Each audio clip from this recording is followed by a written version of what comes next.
active. Forged Alliance forever. Active. TheMemeCommander channel active. Audio balanced. Board. Enable this. Activate that. Stream delay 120 seconds. Okay, we should be able to pop out the analytics tab, pop out the chat. Access expired? Outrageous. What is this?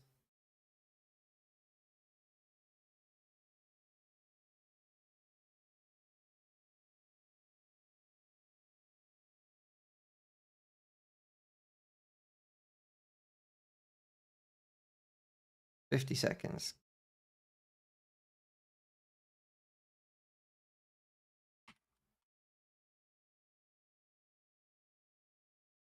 Stream should be coming up. Just make sure it's actually running and has sound. First 30 seconds. Cycle through tabs. Okay, so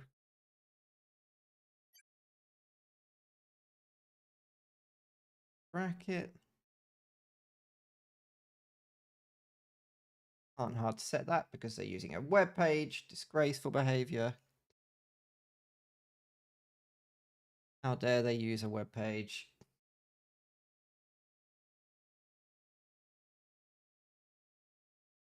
Three, 2, 1. Pop up. Okay, hello everybody. Welcome to the SuperNoob Olympics 2v2 tournament. This has a maximum rating cap on it of 2,200. So we've got an average player rate here of 1k. Just 1k players. This is going to be a 1k tournament. Now, you've had the top level. You've had the pro level Legend of the Stars. You've had the Legend of the Stars games yesterday, but what about 1k rated games in a tournament? We're going to give some love to the beginner players. In fact, today we are broadcasting all the way across the internet the 2v2 SuperNoob Olympics, a tournament which is hosted by the Dojo clan. We're going to jump into the first game here. You are live. Oh. Let's have a look at our bracket. So we've got we're going to be in the top game here with #1 rated seeds. I think that's because they're very slightly higher rated. It's like 1,200 or something. It's going to be Team E Please versus Team Blunder.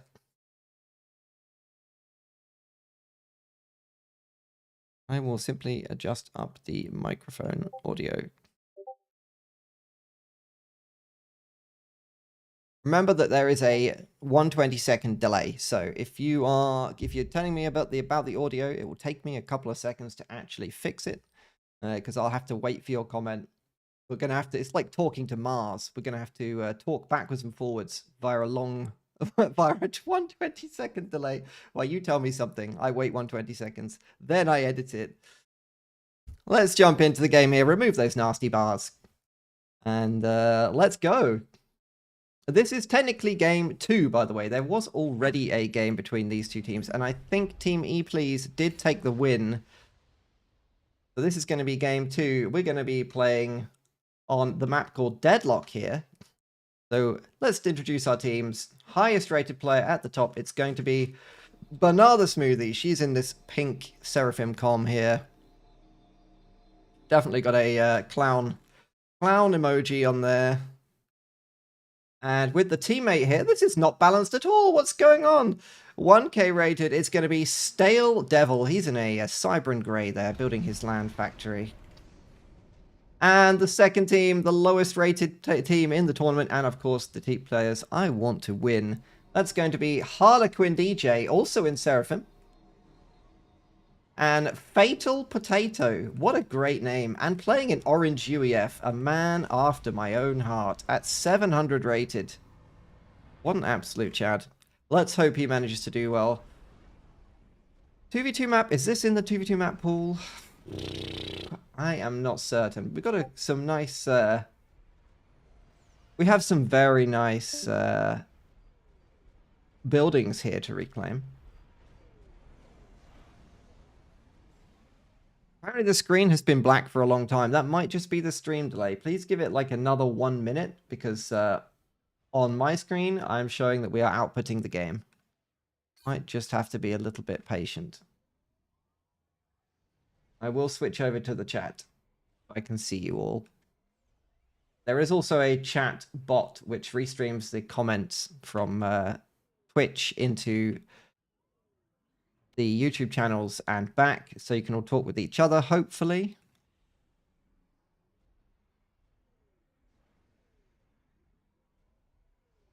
So what have we got? So slight aggression here from Stale Devil. Remember, we are talking about 1k rated players today. We're not going to be mean.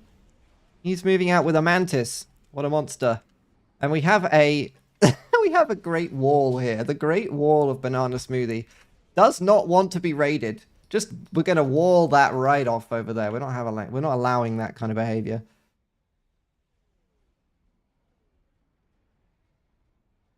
So, Fatal Potato moving out, and he's going to be trying to reclaim these here. Are you reclaiming these buildings? First blood going to be decided here. Mantis going to pick off a Snoop.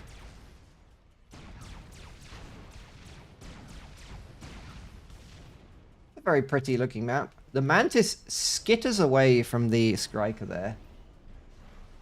Like the sneaky little Cybran it is. I think some of the other games do have a slightly more even rating. And obviously, as the brackets go down, we'll get more evenly matched games. So don't worry about this too much, okay? Remember at the very bottom of the lower end, at the very bottom of the lower rating brackets in FAF, the actual rating doesn't matter that much. The rating difference between like a... oh, this Mantis! This is illegal! He's going after the Hydro. He got crushed. The difference between a 600 rated player and a, 1k player is not as much as, say, a 1600 and a 2k. So, Fatal Potato getting his mexes here. Meanwhile, Stale Devil comes out of the water here. And it looks like he's going to steal the Rex. That might be the play. Nope, he's actually just going to look at the civilians menacingly. Yeah, you intimidate those civilians, Stale Devil. You do that. Nope. Yeah, he's going to reclaim them. Smart. Steal your opponent's reclaim. This is a nice move. Banana, still working on this PD over here. What's with the eco? At full bar. Let's not worry too much about that. Full bar for Harlequin as well. Oh, and Fatal Potato. All overflowing mass. If you are overflowing mass, try to make some more factories. I would say do a mechs, but realistically, you don't want to be doing a mechs in such a small map like this. Now, there was a raid down here, and this Mantis denying this expansion. Whereas Banana is going to get this expansion for free, so... the higher rated team being much more aggressive here.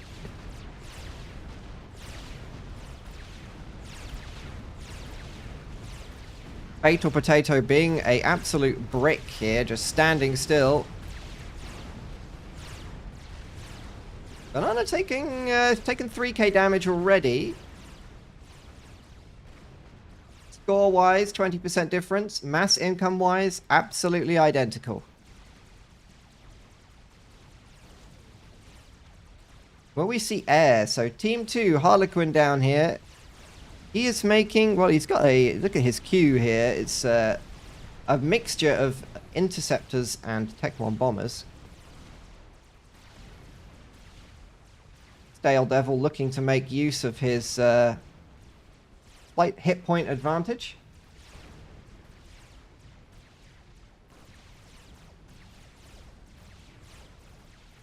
Still contested down here. This Mantis is MVP right now. 6 kills. Crazy. No, picked off by this Tham over there. So that is now available. Mass income wise, well, top rated player Banana Smoothie and Waifu Enjoyer is going to be surging ahead on the eco. Look at that. 29 mass, and that's because of this expansion. Fatal Potato with the most units. This is quite a scary looking ball of Lobos. These do a lot of damage. But he's going to follow the UEF mantra of PDing up there.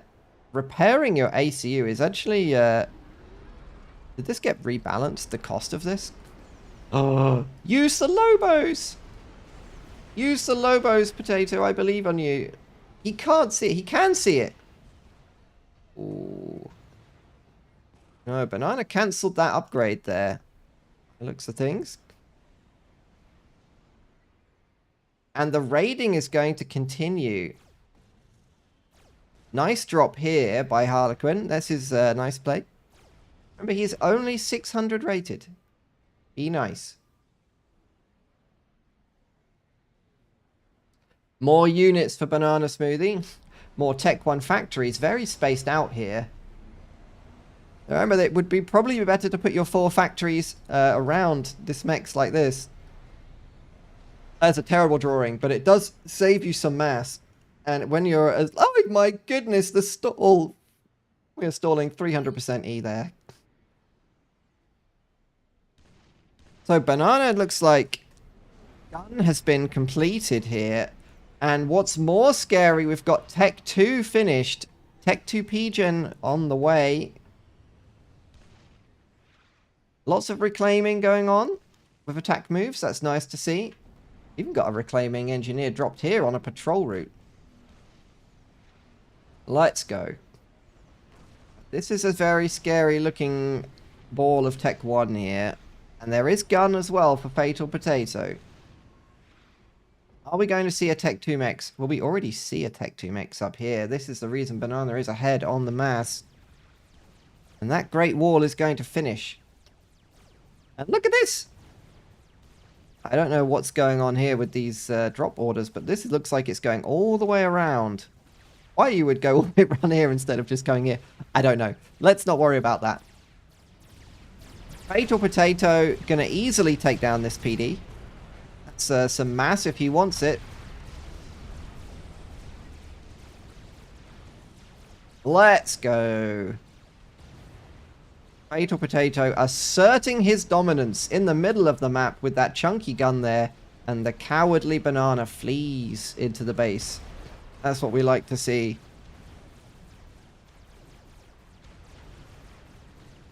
Meanwhile, Banana are raiding down here. There's 2 Thams fighting each other to the death. This drop managed to get past. There's interceptors right here. Click here. Click that man. Under attack. He can't see it. Very sad. Every player has gun, by the way, right now. Every player has gun. Apart from Banana Smoothie. Stale Devil has stealth as well, though. This is going to put on a lot of pressure. Now, if Banana Smoothie can get a PD, yeah, that's what she's going for. Then, Nano repair and gun for Banana. PD here will definitely shut this down. Engineers, they weren't attack moved. What I'd really like to see Fatal Potato do is to make a radar.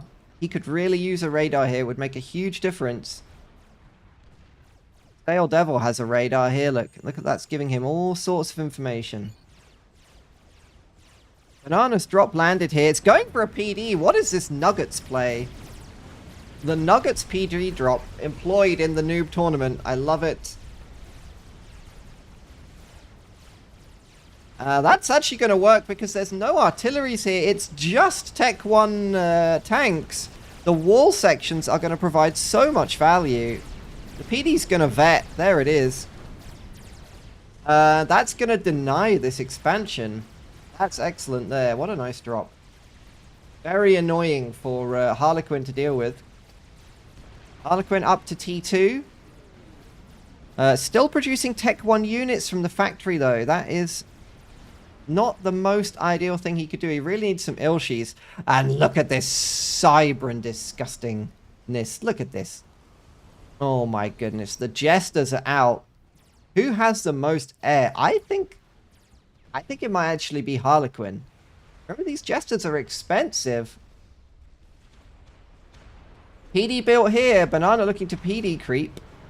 That's going to give a good range, I would say, over this mass. So it will almost pay for itself. Also going to make... Going after the mechs there. I don't think it's going to kill it in one shot. No. Close but no cigar. And 2 ACUs here going to converge. Harlequin making Restoration Field, but he hasn't got any Tech 2 units to support it. His rally point here could really use that to be at the front somewhere. Want to reset your rally points. He making the Tech 2 factory, still Tech 1 units. Here the Jesters, they're actually being used on the army. And some of the Jesters die to Lobo fire. Torp launcher started. But with the Jesters around, that's probably not the smartest play. Inti's clicked on the Jesters. Oh. Slightly questionable air micro, but turns out to be a massive brain stop command, I guess. Banana pushes straight through that army. And Fatal Potato now needs to protect his base. It's being raided by mini chickens. Oh no. Not the mini chickens. He plans a PD in the base. That's a nice move. No, he's getting killed. Go in the water, Potato. Go in the water. Well, that's going to clean up the army. But the Jesters are still around. The PD... Did he build the wall before the PD? It's an interesting little build macro he's got there. Banana takes air superiority after that fight. Only one air factory with a... What's this? Inti, Scout, Engineer, Inti, Transport, Bomber, Inti. Build queue here. This is a nice play. Come on, Harlequin. Oh, it's going to be used defensively. And Harlequin can collapse onto Banana here. This is definitely a viable kill. The factory's on pause. Unpause it. Unpause it, Harlequin. Should have dropped those Ilshis straight onto Banana's face. The opportunity is slipping away here.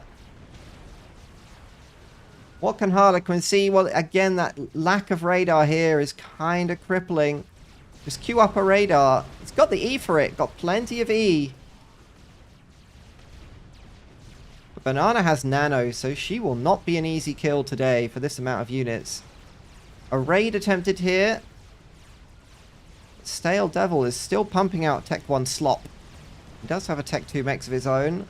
Banana has almost full T2 mechs in the base. What a greedy girl. Tech 2 factories coming. Tech 2 radar at the front. Tech 2 PD creep. And raiding the base. Bullying poor Harlequin DJ here.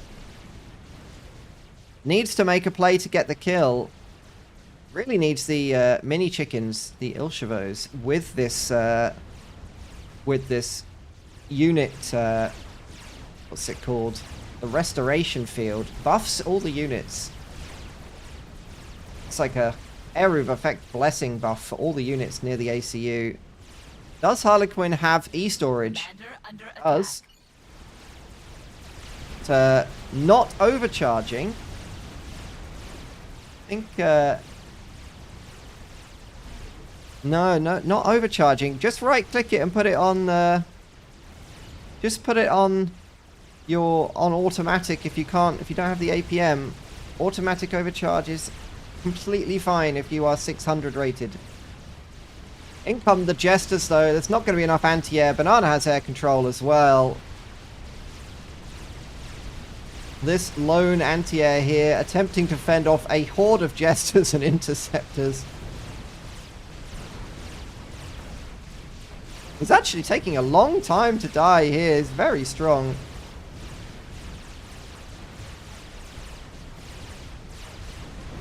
But that's going to be the end of this one. It's going to be GG there.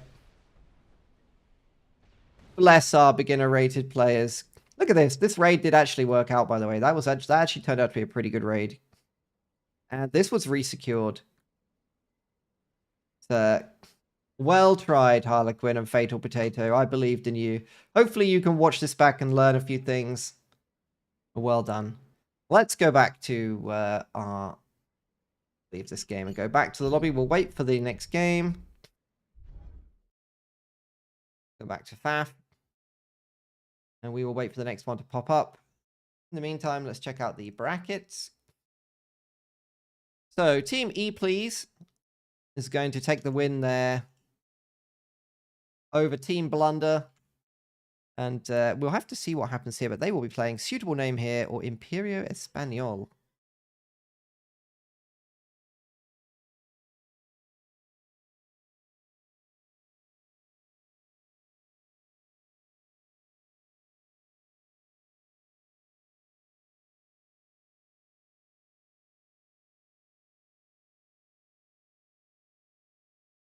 Whilst we wait for the next game to pop up,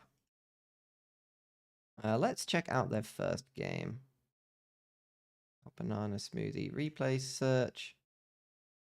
Oh, it needs to be advanced name, doesn't it? Advanced watch.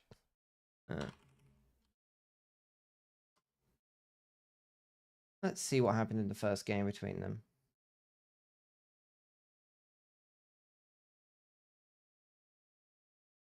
Wow.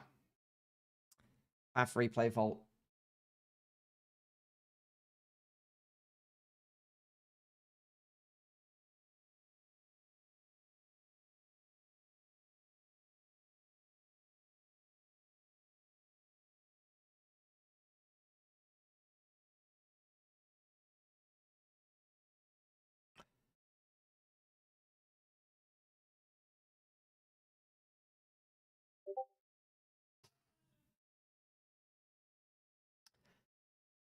Let's drop into the tournament chat on the server. Next game, Rats versus TBA. Little Tank will host. Okay, great.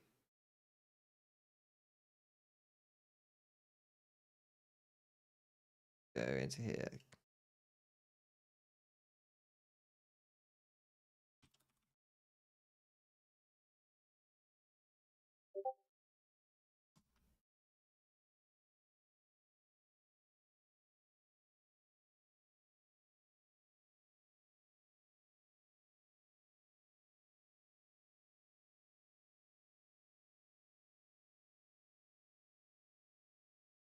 Yeah, I've never been very good. So yeah, Team E, please, took the win here.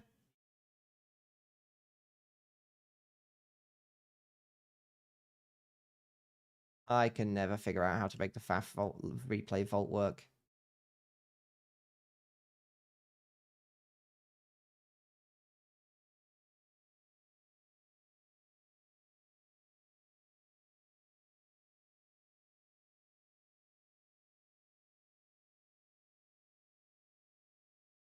Otherwise, we could jump straight into the next one.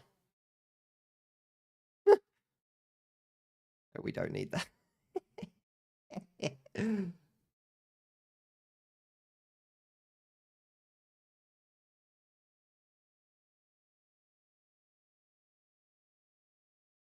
Apparently, the FAF Live stream is having an issue. Let me go and fix that quickly. Check FAF Live is actually not broken. Live Twitch. No, it's alive. What are you guys chatting about? Yeah, there's a yapping. Let's drop into the tournament chat. Yeah, it's fine. It's fine.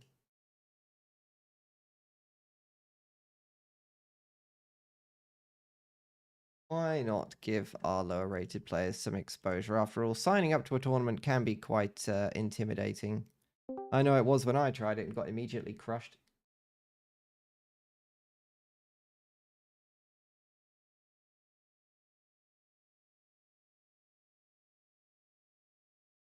Let's see if we can watch one of the other games while we wait for this one. Dead time in FAF is difficult. Hello, Patient Owl. You've joined the Discord Hi, Derp. chat. Hello. Nice to see you. So, Nice to which hear game? What's a replay we can watch from one of these games that's in the first round while we wait for the second one? Be ready. Let's see what we can have actually.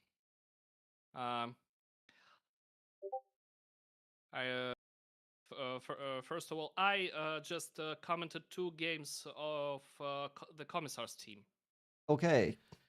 These guys actually overpowered their weaker opponents in both games. So which one was that in the tournament bracket? Because there's no names on them about who was who. I need to see the bracket. It is. Just let me just let me check. Okay. Just let me check where it is. Because I completely I'm completely spontaneous on this. Where it is?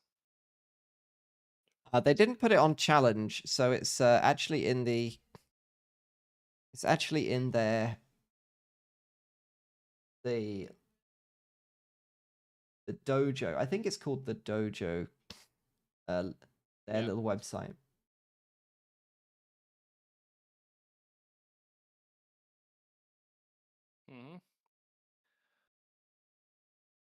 Okay, so what I see in the bracket, the team E Please has won, and the team Imperio Español has lost. Oh yeah, the Commissar's team has won, so we can maybe check their games versus E Please.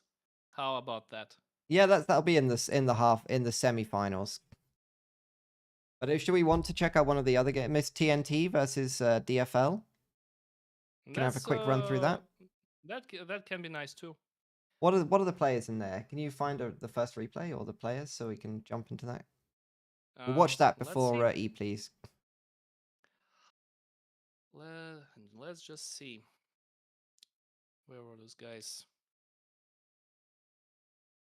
From new replays. I can't see with the players, so I can't actually search for it. TNT, you say? Yeah. There's no details.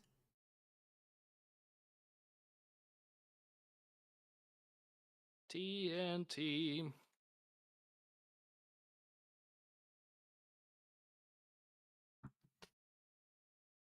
Yes. This is when I need to make my. There is a game. Okay. I can actually send a just send it to me for you. Yeah, perfect. Okay.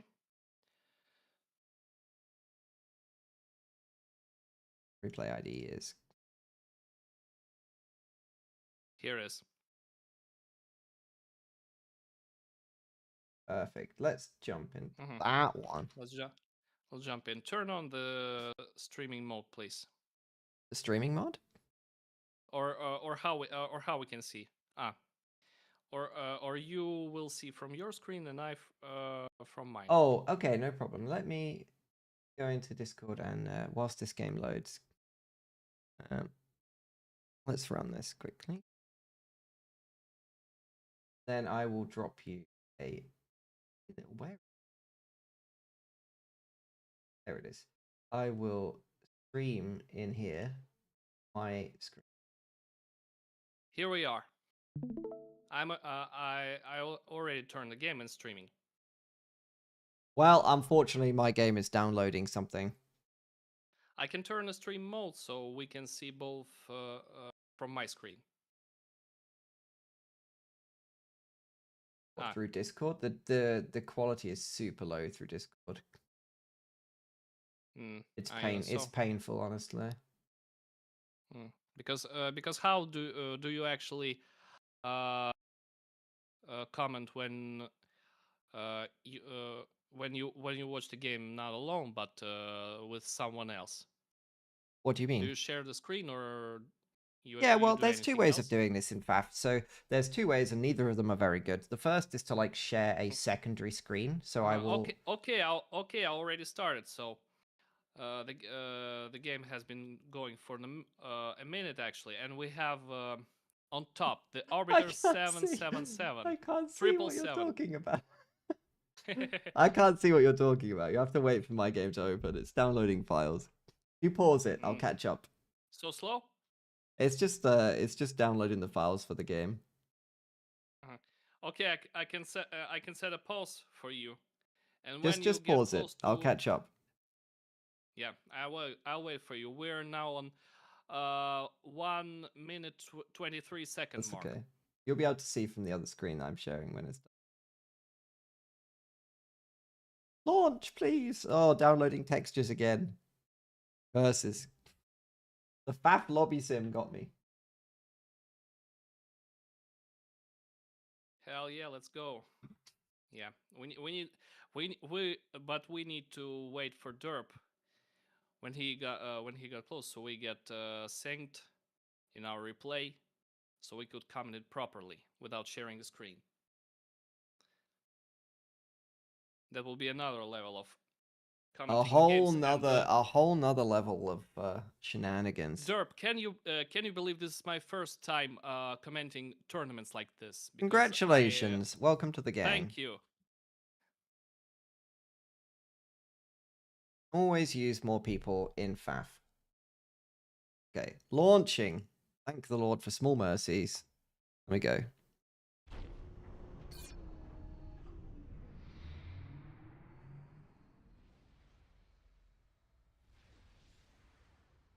Okay, let me speed run to 1 minute through the game so I can catch up where you are. Yes. Okay, tell me when you're ready. 1 minute 30. There we go. 1 minute 23. Perfect. It's close enough. Go a little bit further forward. Good.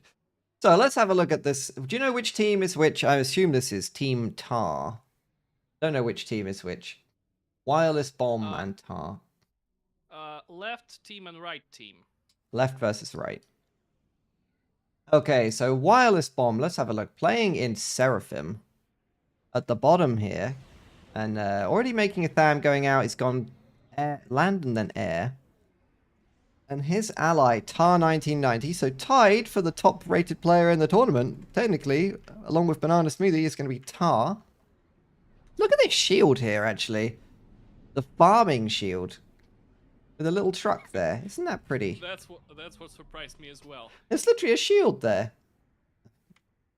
Okay, and then over this, is this water? Yeah, over this sea here with these mountains. Some very nice civilian structures in here.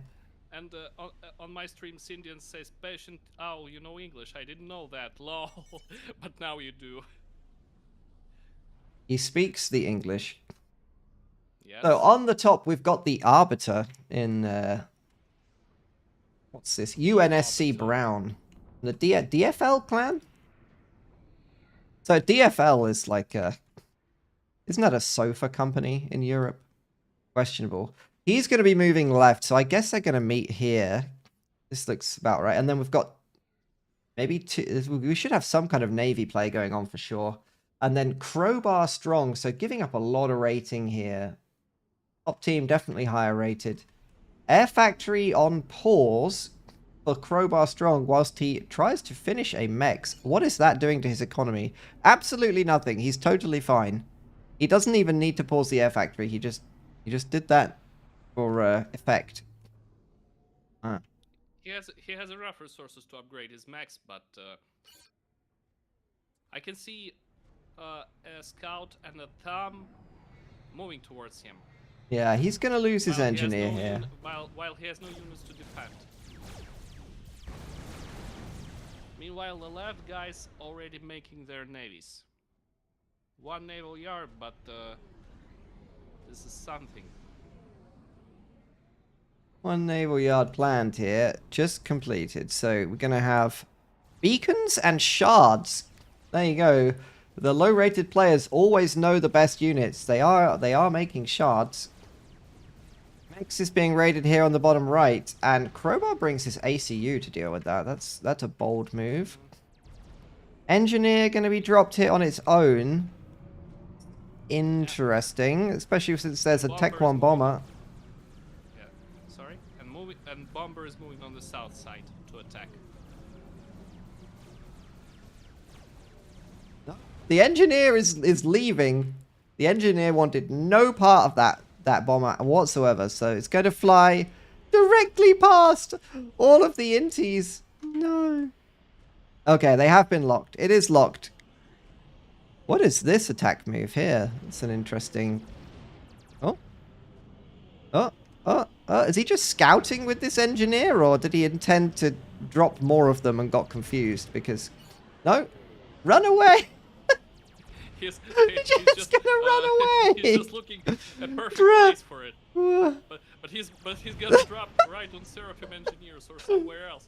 Well, no, he's not dropping it.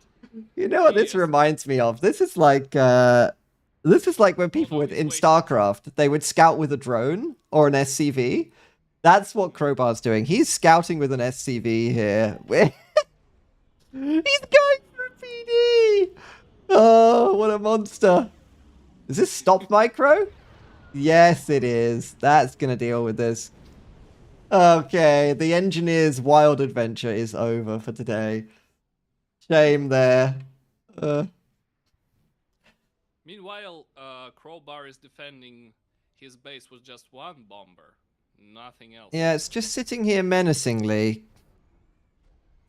Do projectiles go through these shields, by the way? Can you sit in there and... I guess it's a third faction, so if you sit in here, you should be able to shoot out, or I don't know how that actually works. I think I've played with civilian shields on for a while. In the previous game, some of just passing this bomber. Some guys were just reclaiming it because it took energy on that stage of the game, because they definitely didn't have T2 P-gens. Factory denied there. And more bombers. So Crowbar only making bombers, and Wireless already has quite a few inties, so that's probably not going to work, I have to say. 3 more bombers and 1 of them killing an NG. And two of them are ready to kill the mechs. And the mechs is dead. And 1 more mechs is half dead. And now it's dead.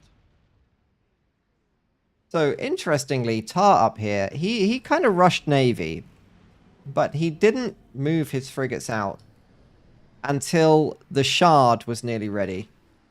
He just needed the emotional support there from the Shard in order to feel like he can move out. At least on the left side, 2 beacons are already moving towards the beacon of the Arbiter.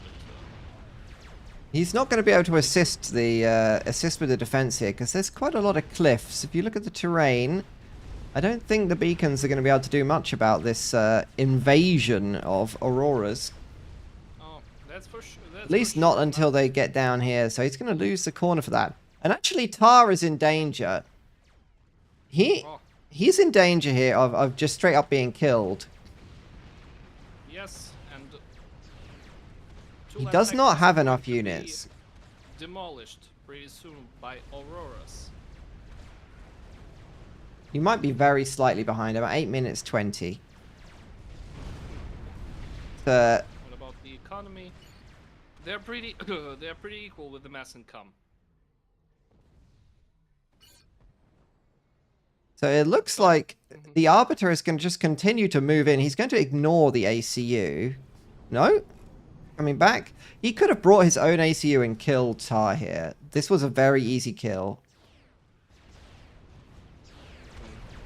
His priority is just taking off the economy on the base of Tar. Huh. No, he returns. Just look at this.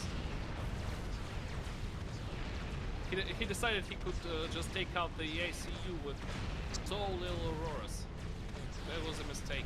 He needed to bring the rest of his army, really. Oh, and the beacon actually kills. Yeah, the beacon will, from this range, He could reach them. In this part of the map with a more plain ground. So lots of inties out for Tar, who is climbing ahead on the eco. He's got a lot of Tech 2 mexes. He's ringing his Tech 2 mexes. And the Arbiter is reclaiming the shield, just as I expected. Because the additional mass is also required. Meanwhile, It's not really worth it. Those guys on the right, the yellow one versus the burgundy one, they are going to clash, but the Crowbar definitely has less units than his opponent. Actually, more mass in that shield than I thought. They're worth like 500 mass each. Still no Tech 2 Navy anywhere. Just making some frigates. At 60 income, like, Tech 2 Navy is kind of viable. But they are all making economy. They're upgrading maxes and capping them. At least Wireless Bomb. But he is not assisting his naval factory and not going T2. We've got Tech 2 Air from Crowbar on the right-hand side. Tar is hiding his ACU in the water here. He's doing some sort of upgrade. Probably gun. I didn't see what it was. Starting Tech T2 on his ACU. Yes. I guess he doesn't have Tech 2 anywhere else, but... And it's ready soon. I'm on 10:45.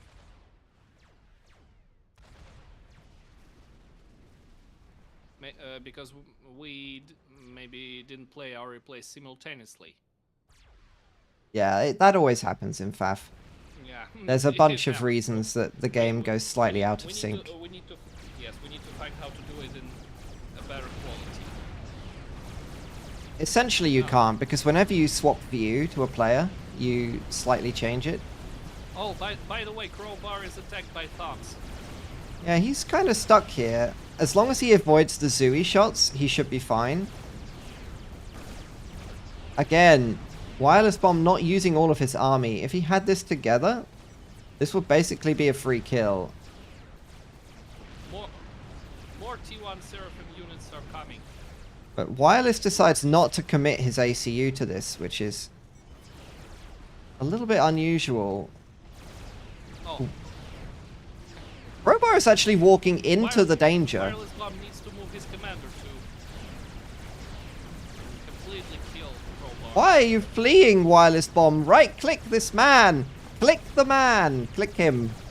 Click him with your gun. I guess he decided that tanks will be just enough. Oh. Poor Crowbar here. Oh, he gets a vet! He does an overcharge manually. Oh, it's not enough. It's not enough. And that's going to leave the Arbiter with 2 bases here. Is there any Tech 2 Navy? Well, it's nearly done here. Tar just about to finish Tech 2 Navy. There we go. What's he going to build? We will come back in a minute when he decides what he wants to build from that. Because the Arbiter's already working on destroyers. If he's forgotten about this... Oh, there we go. There we go. They're both going to build destroyers. So we're going to have a Navy fight here. Scouts over the top going to just see that... Look at the amount of anti-air cover here. Look at this. Perfect. Look at this. It's beautiful. What a lovely little coverage of anti-airs. Unfortunately, he's overflowing nearly 60 mass a second. He desperately... He has a T3 Mex! What an absolute monster. He has a T3 Mex. He hasn't ringed it. But that's okay. Build... Arbiter, build like 5 more naval factories. And then like make 6 land factories. And make them T2. And just spam hover units. And you can win this. This is very winnable. He's dropping his RT. Is that even going to land though? Because I think he might just die to the anti-airs because It died. I think he's just gonna die to the anti-airs. The perfect split anti-air coverage has no... Meanwhile, Blue Bombers Bruh. are taking another max. Classic. It's brilliant. Brilliant. Why is there a T2 Mex here? That makes no sense at all. Those guys just decided to play spontaneously as they wish. Yeah, let's go. And yeah, definitely T3 max. We got Mercies on the field. I don't think that's going to work against this shield. That's a sad choice there, but it can work against this. And on the left side, Aurora from the Arbiter never break No. the defense.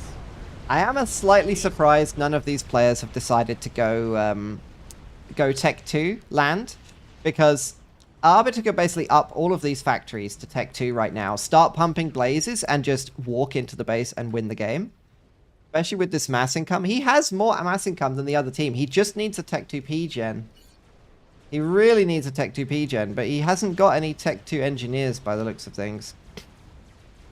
Meanwhile, Arbiter is trying to use an Exodus to destroy the Blue Navy yard. But he will not make it for sure. Oh, or he will, because there's a beacon to assist the destroy and kill all Angies. Let's have a look No. right here. He dies. That is somewhat unfortunate. He's getting More stunned by the blazes bombers. coming. Can this even shoot up? I don't think it can. Now we can see Seraphim Cruiser moving to help his teammate to kill T2 Aeon engineer standing idle on the water. He's dead.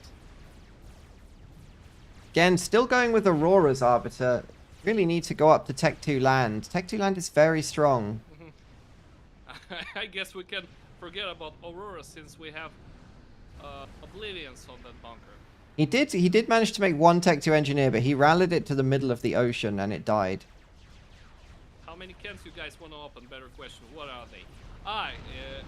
The sound of cans you hear is a beer mode I installed in the game and haven't turned it off. Yeah, I have this mode just to make game more. This is a slaughter, unfortunately. The Arbiter trying to push in here. It's a very narrow choke point with Navy to support. And Cropper Strong says tech missiles. The He does T3 have- Max is done. Not the T3 Mex. That's oh no. For sure not the T3 Max, but He does however, have a T.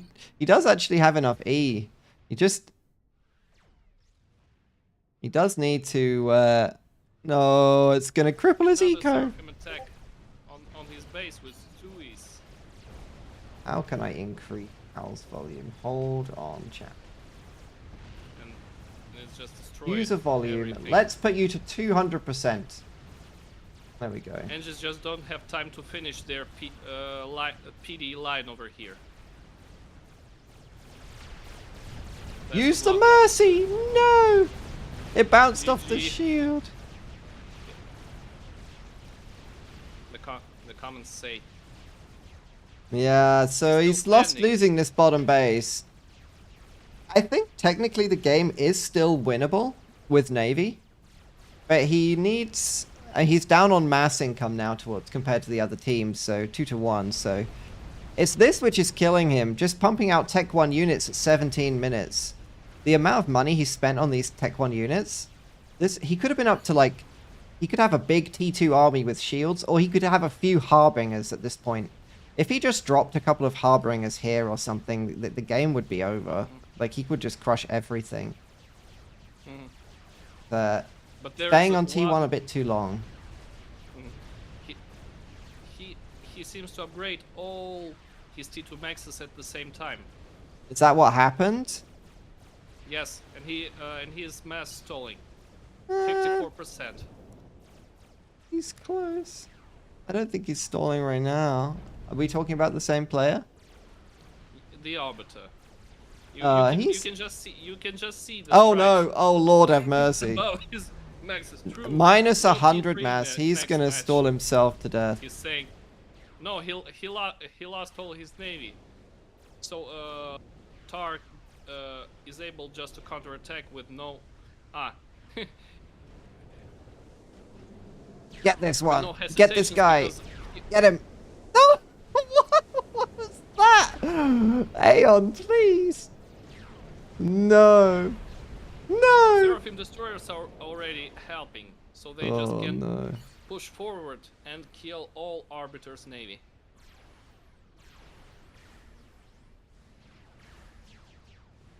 Arbiter's eco keeps going down. His spending keeps going up as he desperately tries to do something, but his spending is out of control. He's trying to do a T3 Mex. Meanwhile, wireless bomb is Oh. overflowing with mass. Yeah, he's got 15,000 in the bank, and he's doing T3 Mexes and shields in his base. He needs energy for sure. I think the main thing about this game that stands out to me is why has every player decided that one naval yard is enough? I just need to know why they are not pushing yet. Oh, they are pushing now. You can make more than one naval yard, guys. If you got lots and lots of mass in the bank, make some more naval yards. You can make more ships. Make more boat. And then you can stuff them into somebody's face and kill them. Let's speed this one up to +2 now. I think we've got a very large amount of Auroras, but they're going to be going up against destroyers, so they're not going to be able to choose that much. Already, because the naval yard is dead, and they have Seraphim destroyers who just accurately, surgically clean out Auroras. Okay. From the base, making them sink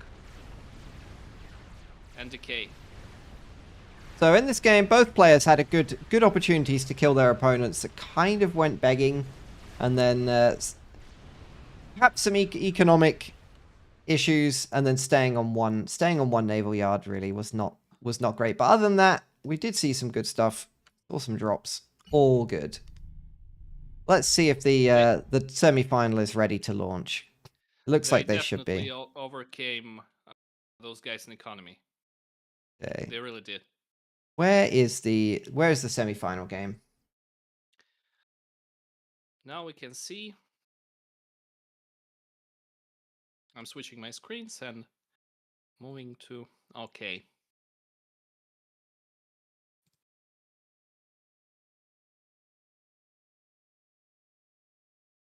I guess they haven't started it yet. What about live replace?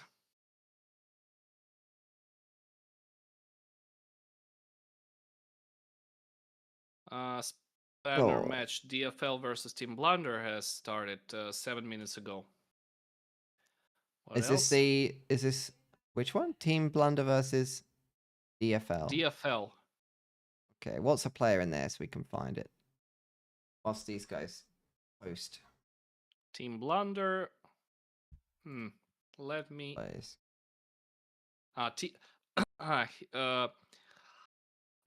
Wilson says it's TNT versus Reds.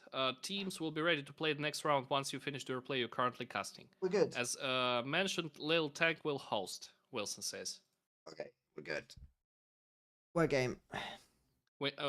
I need to say, Wilson, that we're done. Yeah, remember they're 2 minutes behind, so...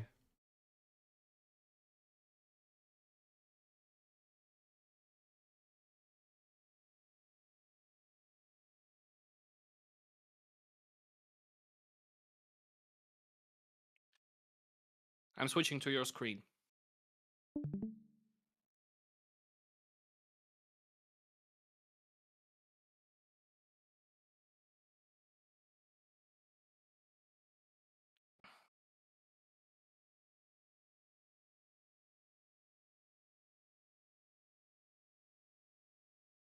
We'll just wait for the semi-final match to be hosted, and then we'll jump into that one.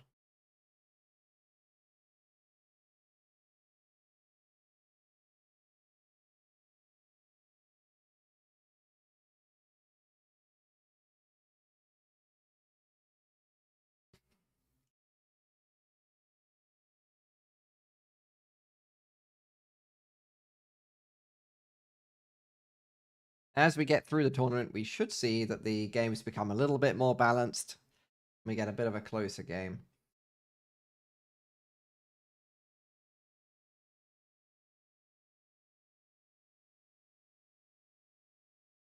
We are just waiting Yes. for the game to be hosted. As soon as the semi-final players are ready, we are ready. They hosted. There we go. Player R1 1 Rats versus Rats. Fatboy Team, none of AK. Here we go. Yeah.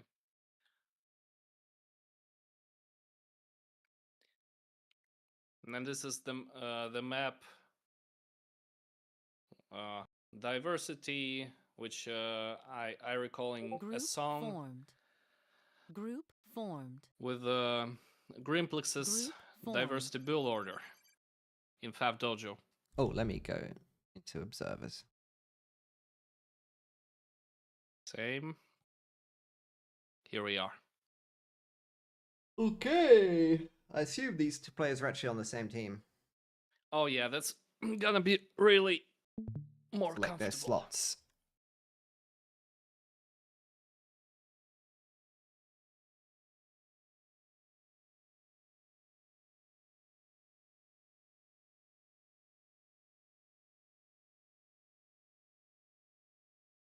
This is usually played 4v4, so interesting what they do when they're 2v2. They're going to have a little bit more area.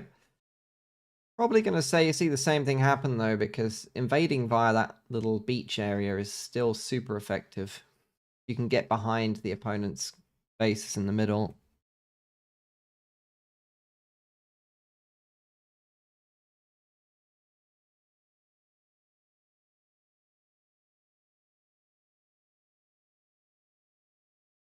What we need to do for FAF Live is to make like a reel of like randomized shorts and clips and little meme videos to play whilst we wait for the lobby sim. Group formed. I think that's what I need to build over winter. I guess we need to find out more meme-like situations. Here we see guys keep connecting. Tar and Wireless bomb, fresh out of their victory. Wireless bomb. Pretty interesting nickname. I just assume that's how his ACU works.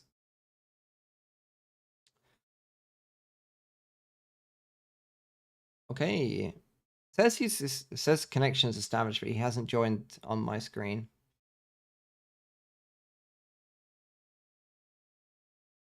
Group formed. There we go. Here we are. All right, the players are ready. And it looks like pretty much balanced. Yeah, 90%'s not bad for a tournament game, so Really not bad. Ready. we're ready, boys. GLHF. Oh, who is it?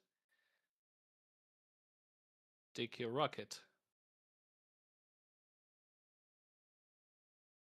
Who is Dicky Rocket? I don't know. Kick them. Okay, perfect. Okay, let's go. So it's going to be the semi-finals of the SuperNoob Tournament. A casual tournament for beginner players. And we are going to be casting the game because why not give them a little bit of a shout out. Oh, we got a walking ACU there, followed by an ACU walking back. Slightly delayed factory build for wireless bomb. Interesting placement of this factory here by Tar. So Neither of the team on the right opting to place it in the middle, like Little Tank has done for that extra adjacency to both mexes. What is Barney doing? Well, Barney's doing the same. He's got adjacency to both factories, and he's spread out his P-Gen so he doesn't get bombed. And then we've got a little Dota icon in the middle. I'm not sure what they're doing there. And some reclaim on the center of the map. There's a little bit, but like the total map is 15k. Even a little reclaim can. Like this and this is actually pretty good. Like you don't have to like it's so much safer. Yeah. I don't feel like rushing to the middle is worth it on this map, but you can. 300 mass. So let's see what's going on. Tar, well, he's got a nice mass bar. Wireless bomb spending his mass, his mass. All good. All looks good for eco-wise so far. Highest rated player is going to be a Little Tank here on the left in Cybran. Purple stealth. Remember, if it's purple, you can't see it. He's sending his engineers out to reclaim and get mexes there. And then Barney's going to be the lowest rated player, also going Cybran. He's going out to get a Hydro. That's quite an early Hydro there. And mass-wise, they're very slightly behind in income. Team 2 on the right. So we've got 1100 wireless bomb down here. And Tar 1990. Also going from his Hydro pretty quickly. And 1200. Yeah. But with 2 engineers. Unlike... This is definitely raidable, right? If you're going to raid a spot, you're going to raid there. So that was quite risky to send 2 engineers right at the start to this Hydro. But it looks like it's going to pay off.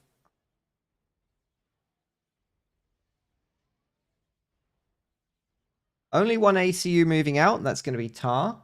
He's going... Looks like he's going to assist the Hydro, but he's going to arrive just after it finishes. He's going to end up building all of his power on the front line there and his air factory, which is kind of unusual. I wouldn't normally see that. Little Tank has made a slight error here with his build. He's stalling mass really badly and building P-Gens. He should have tried to get these 2 mexes on the right first. That would have saved him a lot of pain there. He's going to be quite a few units down when he gets into things. What's going on with Barney? Well, moving out, getting a land factory down the bottom. Got a raid there, but it's going to run into a counter raid. Is he going to be able to sneak the Mantis past? Yes, he is. Survives on 10 hit points. He did it. No, he not the Snoop! Oh, the Snoop got the kill. That's what left.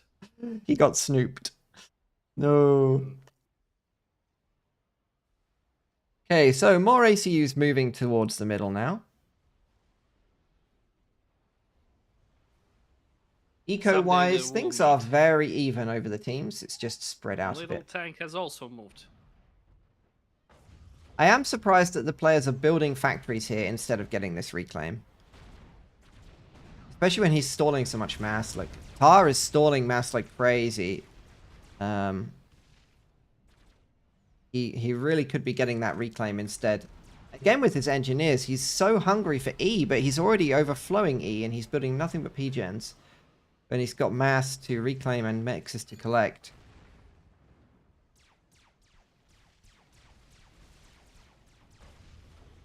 Okay, in comes a raid from Little Tank. His boats had just destroyed. Yeah, so it looks like this raid is going to come into quite a vulnerable place here. There's only a couple of hunters. They're not going to stop Mantis. So 2 raids are going to do quite a bit of damage here.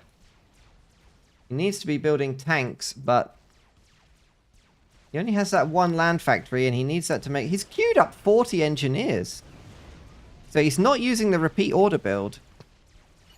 He just cancelled his build order in order to make Mantis. Meanwhile, Barney and Wireless Bump are going to meet each other pretty soon.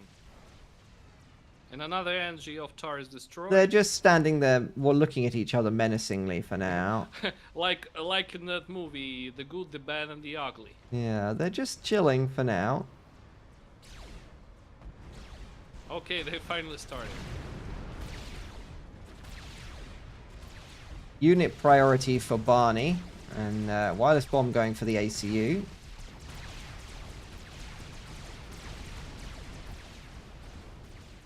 That trade actually going pretty well for Barney, I would say there. He killed a few tanks. But Tar is about to have a lot of problems. He just doesn't have any units at all. He needs another land factory running. He just lost 1 max. Okay, he's got 2 land factories making Mantis now. But he needs a radar so he can see these raids. Oh, it's going to spiral out of control. Wireless bomb is actually taking damage from all these Mantis unnecessarily as well. He's losing even more maxes. Yeah, this raid is punishing By a here. slow rate. And those 2 comps, ACUs are still shooting each other. There's a lot of Mantis here for Little Tank right in the base. That is quite painful. Poor Tar. Struggling to deal with this. He's just making another land He factory. forgot to take out the max here. Maybe he decided to keep it as a desert. He decided to leave 1 remaining so that it could tell the story. You know, you leave 1 survivor. Even so. That's what happened there. So, do we have anyone looking at Tech 2? No Tech 2 on the field yet. Tar, by the way, has 2 Tech 2 mexes. What a greedy man. But remember that 1 Tech 2 mex is only worth 3 Tech 1 mexes. So by losing all of this, he actually hasn't gained anything. So even though he has extra Tech 2 mexes. At those P-gens. What a lovely line. He can't stop. He's so hungry for E, look! He's stalling 20 mass. He's overflowing 50, like 500 E, and he needs more E. This man, he needs E. You should pair this player up with Banana Smoothie, who always stalls E, and by their powers combined, they would be the strongest tournament team in existence. Oh, someday Tar's base will be broken by these mantises. Well, it doesn't look like it's going to be today, because they're quite, they're just inactive there. How on earth did this happen? How did Wireless Bomb sneak these units past this army here? How did that happen? He just bypassed them. He just went he did the old go-around trick. No! Barney, keep up with the units, please, I beg you. Let's go. He's going to catch them. There might need to be an emergency PD in the base here. That would probably solve this problem. Little Tank is still holding his units off the base of Tar. His Not ACU attack, is completely idle, look. He's standing here next to this reclaim. Pretty strange. R is going to be able to take this base back.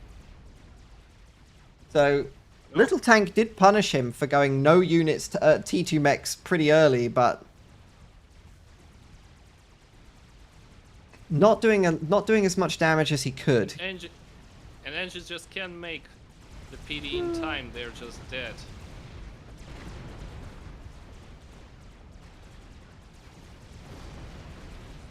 So Little Tank has got a Tech 2 P-gen up. Straight to Little Tank base, but Little Tank already has T2. Yeah, there's going to be T2 Rhinos left. out on the field. Rhinos actually kind of struggle on maps like this because their turret is so low that they tend to shoot into the ground a lot. But At I least think all the I think in this case, it's not going to make too much difference. The textures on my map there are... It looks like a terrible swamp. I don't know why this base looks like Shrek's home, but it does. No upgrades for any ACUs at 8 minutes, which is a little bit... I am slightly confused by that. Wireless bomb has a gun. Additional factories. So... There's a danger here that Tar, you know, the once bitten twice shy thing, he got hurt, but now he's making way more factories than he can afford. Still overflowing 500 E. still building more factories. He does not need more factories. Looking at his eco... Oh. What he really needs is to take a couple more mexes and go T2, I think. But what is this? The Mantis assisting the ACU. Why not? Those Mantis. Meanwhile, wireless bomb is like in that Kurt Cobain song, where it says, "I swear that I don't have a gun." He does have a gun though, and you can see it. That's what I was talking about, because Kurt Cobain definitely had a gun. He did have a gun, yeah. We did find that out in a bit of a sad way. This is going to be a nice raid if Tar can get these units in.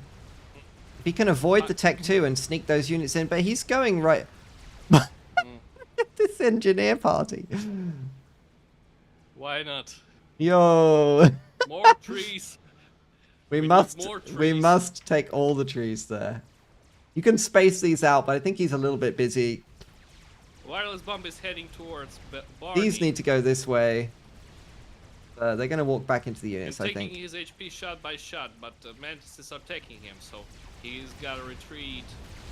Really Interesting fast. choice to Bring focus the his own ACU here. tanks but his tanks are actually flanking, so no, Barney's retreating. Much better for Wireless Bomb to go after the Mantis and get himself some veterancy, really. This tank managed to survive. Wireless bomb already has T2 land, so...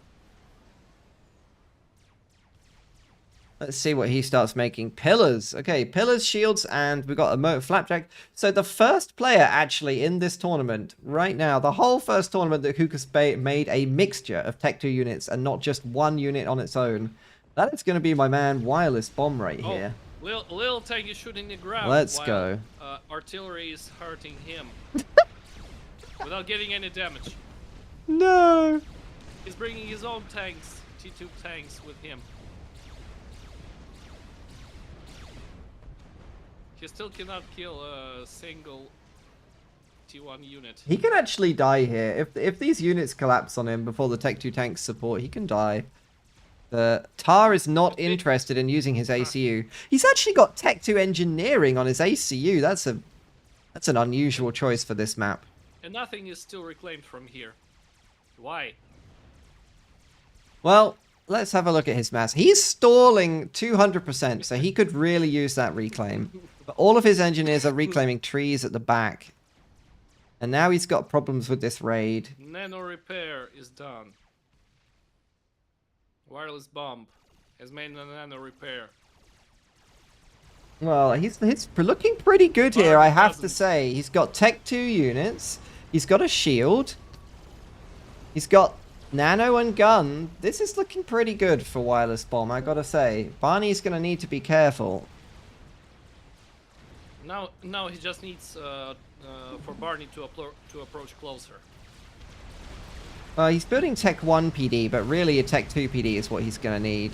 Why are all of his Mantis assisting a repair on the ACU mid-combat?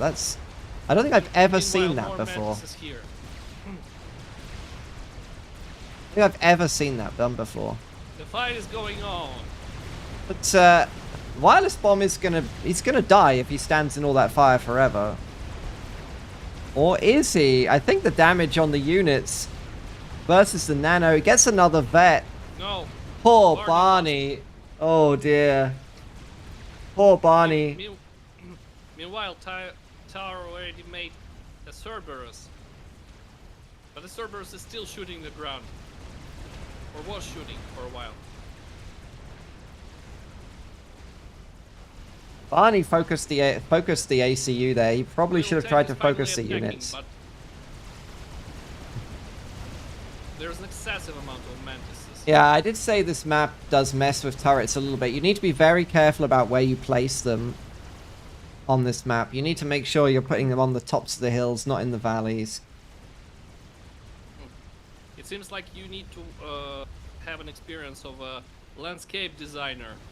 Yeah, I just need to make sure you check that your turrets have line of sight for this map. Another raid on this side.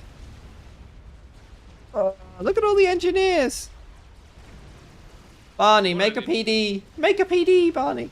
It's okay. He'll be fine. He'll be fine. He'll be He fine. is making a PD, but he is stalling. It's a very dangerous group of rhinos. I'd love for Little Tank to mix in a stealth there because it would make a big difference to how much damage he's taking from these turrets. They are still fighting, and wireless bomb is supposedly going to defeat Barney. Well, but not Wireless Wizard wants Rig. to fight because he's got nano. He's not- He's he's not paid trusting for the him whole for health bar. He wants to use the whole health bar. It's pretty smart of him to do that. The person in the most danger right now is actually Tar because rhinos are quite strong. And if they choose to walk over his ACU, which doesn't have gun or anything here, he can die very quickly. But looks like Little Tank doesn't want that fight. He could also just choose to do this with his tanks. The old go around versus the Maginot line still works in 2025, people. It still works. You can still do it. He sends more engines at the front. To the front. Well, I'm Meanwhile, hoping he's going to I think reclaim that- them. A single mantis is killing engines. That's fine. Upgrade- Look at this mantis. Oh, 800 look, mass look killed. Look at drop here. A Just drop. look at the drop. Oh yeah, here. it's coming. It's going to be a while. Coming. What's on there? Lobos. Nice. Very nice. Not the hero mantis. It almost killed the Tech 2 mechs. That would have been like 1,500 mass killed. Shame. Just look at this string of P-gens.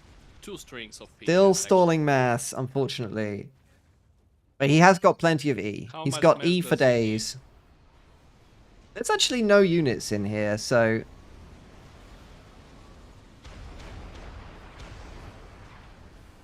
Unfortunately, he did see the transport there. We'll see how long it takes for him to notice. And no one is trying to go T3 yet. No T3 at 15 minutes is quite unusual for this map, but also none of the mass in the middle Oh. got reclaimed. The drop has landed. It has landed, but it hasn't been seen, even though it's clearly visible on their map. He's going to be losing Tech 2 mexes. It might even be possible if it doesn't get nose to snipe the Tech 2 P-gen. This is incredibly effective. Meanwhile, Wireless Bomb getting value out of his nano. If he moves his army in, he can cut off Barney and probably just kill his ACU straight up. He still has a lot of reserves over here.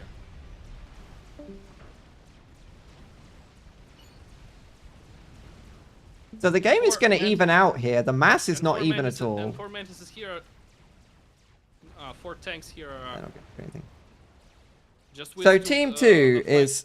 They have 50% more mass, okay? So they're 50% up. And they got a lot The more Cerberus units. is- And this Cerberus is still shooting the ground. Well, it's... That's just what they do. It was not built in a great position. It's also built outside the shield, which is... You know, if the shield had been placed here, and the PDs were, like, in this area, then their range would be like this, and it would be very effective at stopping this and this. But, unfortunately, that wasn't to be the case today. Let's see how we're doing for Tech. Tech 2 production still just rhinos. Just rhinos and a mole. But our unit mix today is 11 rhinos and 1 mole. For Little Tank.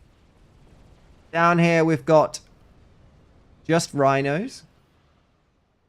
And in the back we're sorting our mexes out and we're going fairly even unit mix and Tech 2 P-gens for Wireless Bomb. And Tar, what is he up to? Just rhinos. Okay. We have a And P-gens. TML actually. This is nice. We have a 3 TMLs. Oh no. I didn't know where this is going. 3 TMLs planned, but Tar scouts it. He scouts it. Oh, that is a money scout right there. You scouted the TMLs before it was completed. A Tech 2 arty base. Oh That's no, that's very effective. 8 kills at a time. 1,000 mass killed already on the Tech 2 Arty. And I feel that's that's gonna make Little Tank push. He shouldn't really push. I don't think that's a good plan. Little Pushing Tank in is here. finally approaching. I don't So think now- this is now gonna it's work gonna out be a very well clash. for him. If he leaves his ACU here, he can actually tank all of the turret PD fire without taking any damage. If they focus him, but okay. Top player here. Any tips on how to improve Tirador Lejano? Well, oh, We'll I- try to give you some tips as we go through the game. This is a bit of a scrappy fight I forgot here. to switch my screens again. I'm sorry. This is a scrappy fight, but the Tech 1 PDs are going to do so much damage. Little Tank is going to be forced to retreat. If he can just overcharge, he can do a lot of damage with his overcharge, but he's not got enough E income to Just do take a that. look at this. Not you got gotta enough make it E from- income. It's like you got awakened from a long, long sleep, and you see this, and you say, "What the hell is going on?" That attack bounces off the front. It leaves a large amount. We're talking like 8-9k of reclaim here, which Tar is already collecting. And the artillery is going to continue to farm value. Oh my goodness, that sniper artillery. Look at that. 3,000 mass killed.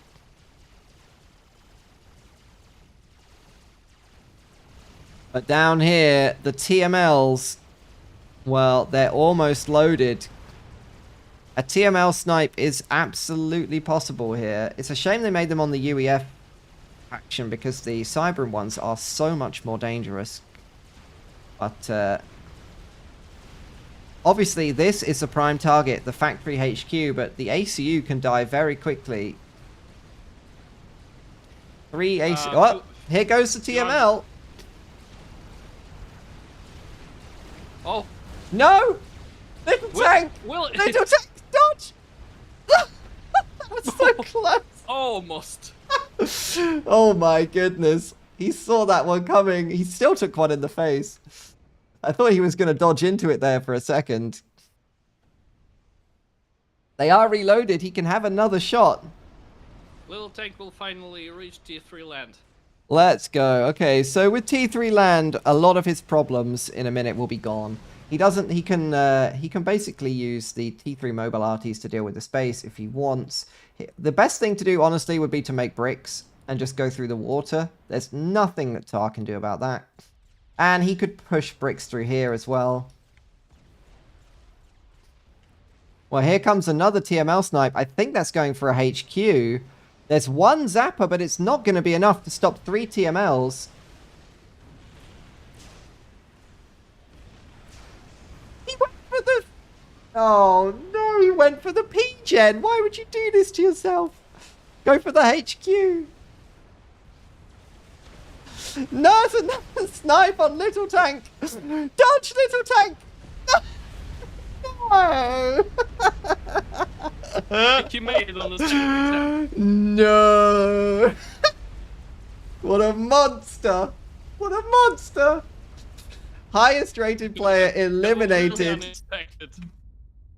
The game ends. Little Tank disconnects. Oh dear. Oh, Oh no. He disconnects. Is that a rage quit? Oh dear. Yeah, he probably needed a couple of zappers near his ACU, or to just keep his ACU moving, at least with a patrol, or go in the water, or something. well, he forgot about this. Yeah, easily done, easily done. Even with Nano as well, he had like 15,000 hit points, but remember those TMLs do 6,000 each, and they'll get you. They will get you. The best target to go for with your TMLs, obviously, if you can snipe an ACU, that's usually worth it. But the HQs, you only need 2 TMLs to kill a HQ. You only need 2. I mean, he would have needed all 3 here. Because there's 2 zappers, but...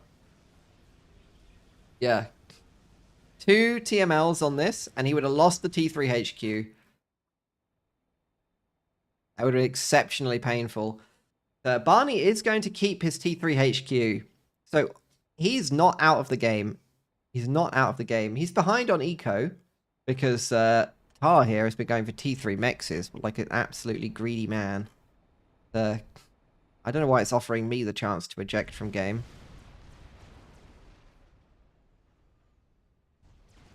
Now we're back. No! Oh. Not again! Barney! No. Oh! What?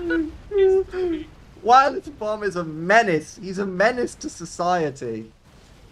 Please, just make some bricks. Barney, make bricks. If you make bricks, this game is... you can win this game. This is not... It's not a problem. You're behind like 30%, but it's not even a big deal. You can keep your ACU safe. Make bricks, kite these tanks, and win the game. If you walked into Tar's brace with 2 bricks right now, you can kill his ACU just by clicking on him. He doesn't even have overcharge. All that E he's been making, like 1,000 E overflow a second, and he doesn't even have overcharge. You can kill him with 2 bricks.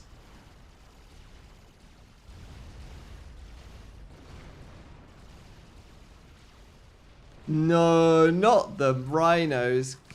Make bricks, please, Barney.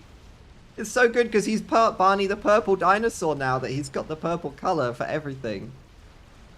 Meanwhile, blue tanks are arrived on the former little tank's base and just destroying it all without any interruptions. Barney just does not want to take this fight. He needs to withdraw. Taking this fight is not good. It's not good for him at all. It literally can't do anything to help him. He should just withdraw Barney from has this. Not so much to... He doesn't have nano. He can't afford this. He needs to just go and put all of his eco into some bricks. He does have a nice raid here, by the way, which is killing engineers straight off the factory production, which is nice. He needs to make bricks. I don't think he's even noticed the second base. Everything here is idle. Barney! Barney, notice the base. Notice me, senpai, please. Barney is trying to attack. Yeah, he wants to kill his opponent here, but... if he made bricks instead of this push, he can win the game. Maybe too much for him. This is not unwinnable at all. T3 is so much stronger than T2. Okay, Tar now has T3 as well.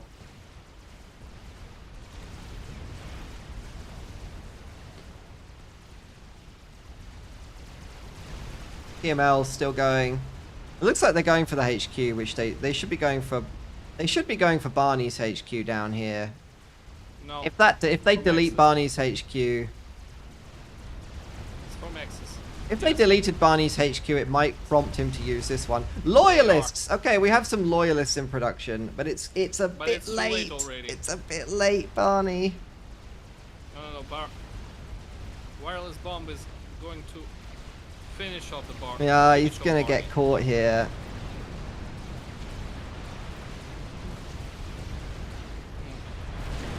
I was so overwhelmed that I forgot to turn on my game screen Oh, at the never start mind. of the game, so I played on Oh, it's a shame. It's a shame. I really think Barney could still have won that. But his teammate, I think his teammate may have rage quit and not explained that he had T3 land. Okay. Let's see if they host the next one. And if they don't, we'll go into the other semi-final. Rage quitters suck is the immediate... is the game my thing's locked onto. Let's see if they host the next one. What a sneaky TML monster. Who would have thought that we'd have a sneaky TML enjoyer in a low-rated tournament?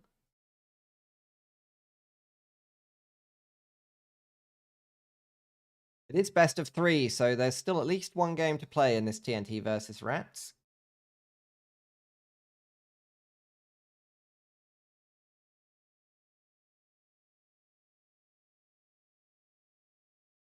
Next game.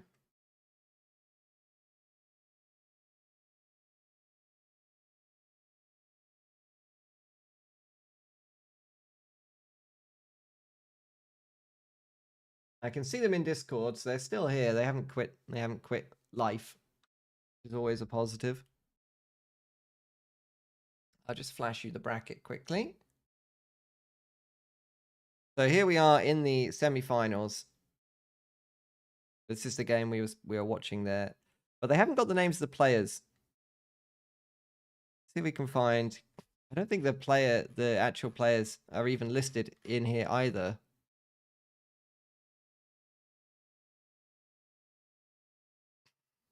TNT is Tar. Okay, and Rats is Barney. Okay, there we go. So that is a 1-0 for TNT.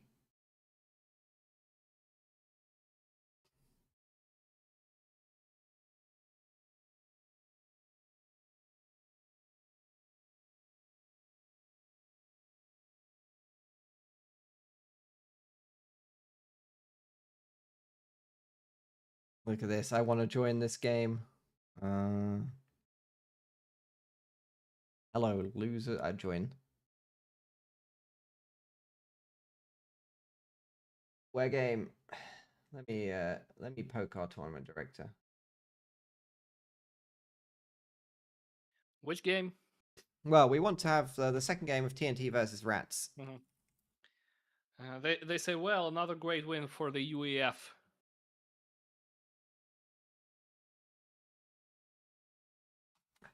Glorious UEF. Unfortunately, that map doesn't count towards the Galactic War planet count. I think we're actually getting demolished in Galactic War right now.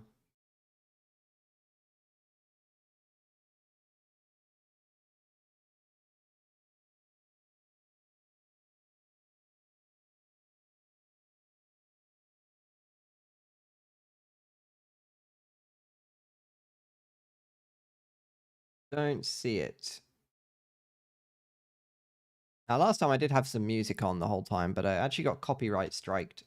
And would kind of prefer if FAF can at least, FAF... I don't know if FAF Live is running ads on the main channel, but if it is, I'd rather let them have the money than do use copyrighted music and give it to some evil corporate entity.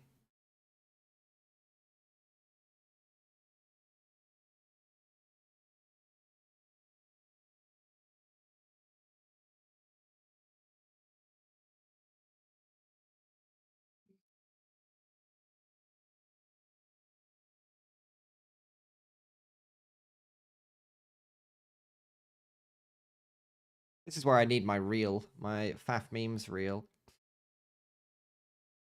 I think that's what we need.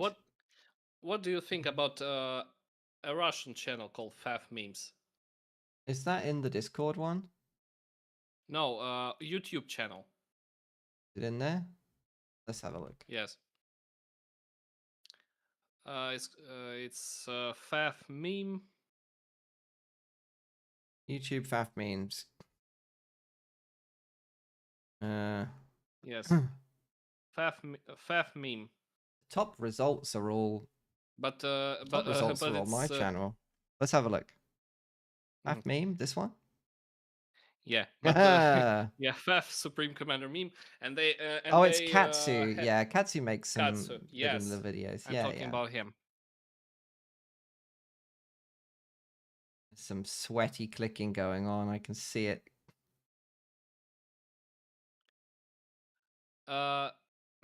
The last video posted. They made a lobby. Rats versus Fatboy team.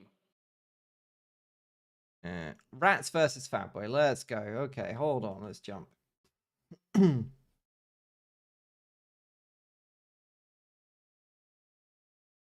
I took my connecting. And I took my tablet to see the comments in my chat. Perfect. Somebody asked, I think. I can't obviously see that, but I think they asked, how do you get better at FAF? That's a difficult question. There is no good people at FAF. Everybody is just a different level of garbage. That's actually how it works. True. True story, bro. Average rating. I'm trying to join, but it's not letting me connect. And The game actually disappeared. Mm. Maybe they hosted the wrong lobby. Can you guys hear me clearly on? Yeah, I gave you 200% audio. You should be fairly loud now. Yeah. I haven't streamed for a long time, so I apologize if anything. They closed the lobby. Okay.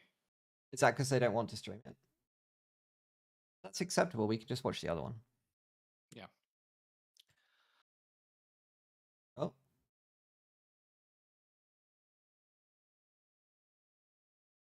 New lobby. It's host AFK. I don't know if that's a joke.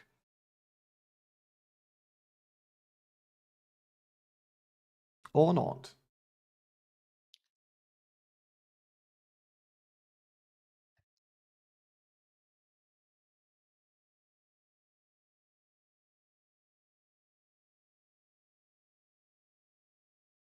Gating in, Commander. Maybe.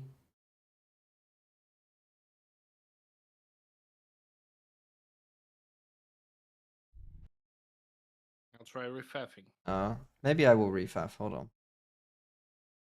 Let me open FAF again.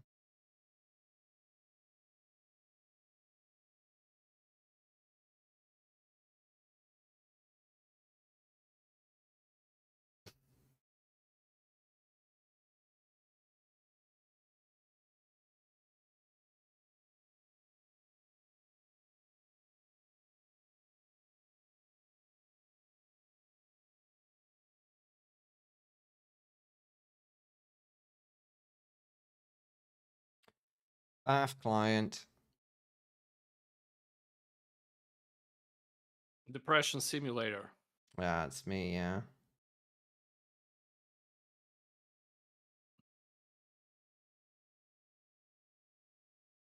Okay, let's go play custom games. Yeah, it's actually not there. What they're doing.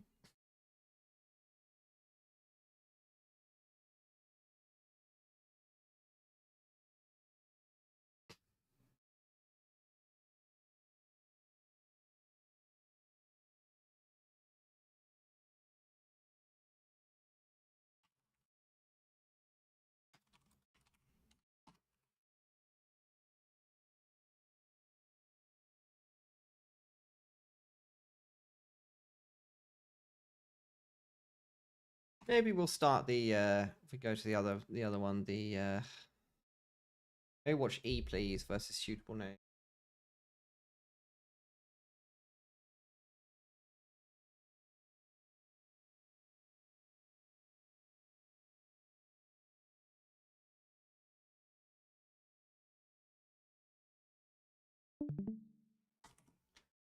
Let's see if we can grab them. Post it. Ain't nobody want downtime in a stream. Feels bad, man.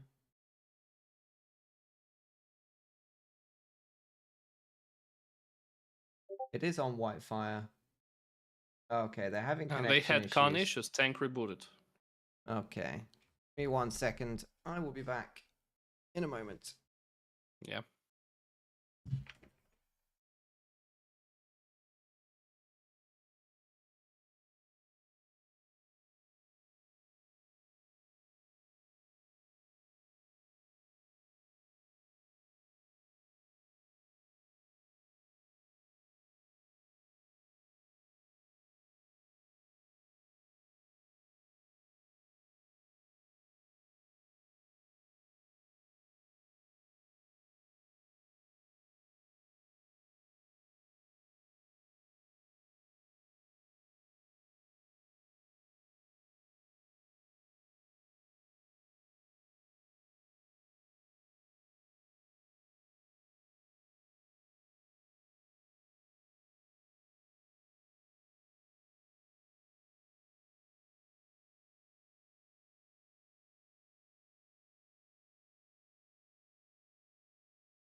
here we are.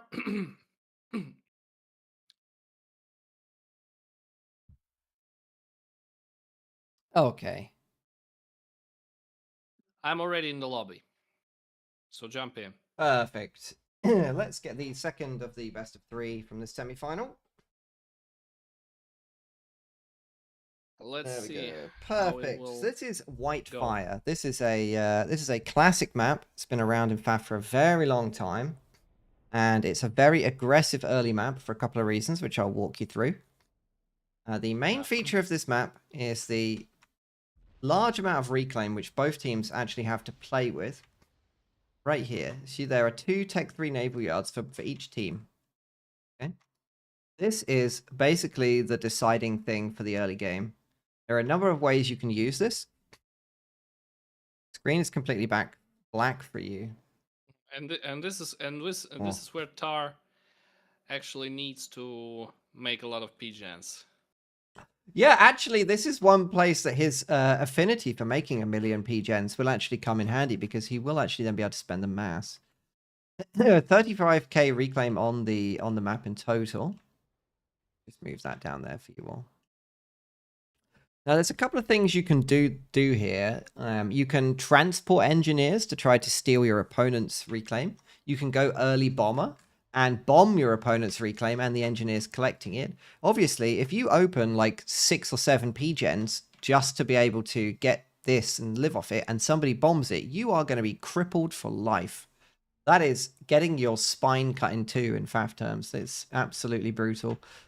Barney is drawing on the map here. Not really sure what he's going for. Is that where he's planning to wall up? I don't know. This is very unusual not to see the players. Okay, Tar is going for the reclaim. That makes a lot of sense. He's built no mexes. No, 1 mex. And he's going for lots of PGens. Very sensible. Little Tank not going for the reclaim. And Barney is going... Oh, he is already slurping it up. Good. Excellent. That's really good. Now, technically, they could give some of the mass over to their allies, so they wouldn't need to get it all at once. But the longer you leave it, you are obviously vulnerable to getting it sniped in some way.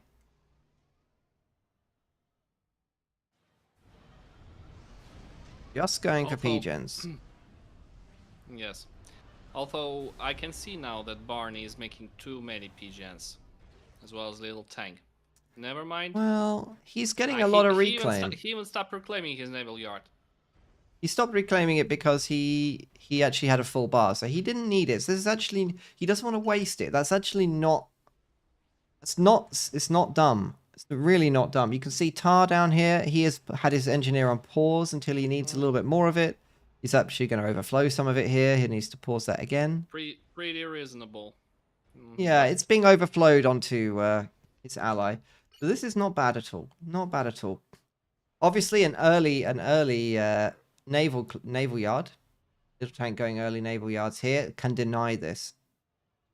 There's about 2k left. Nice to see you on the stream. How do you like it?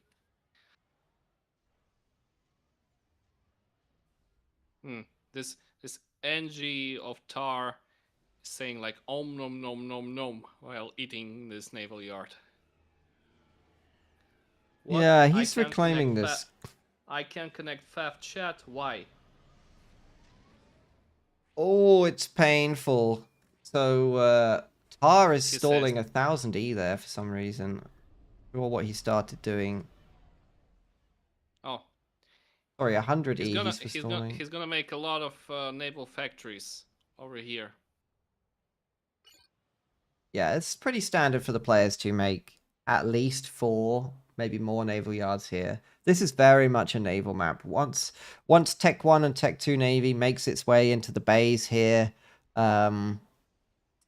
you know, the game can be... Once you push Tech 2 Navy in like this, one of these players is going to get absolutely crushed. So this is very much a Navy fight.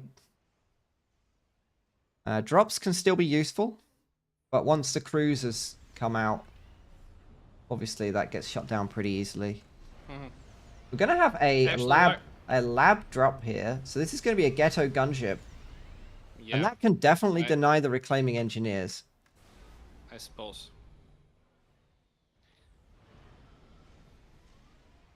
It would We'll actually be just better see. to take engineers on the transport.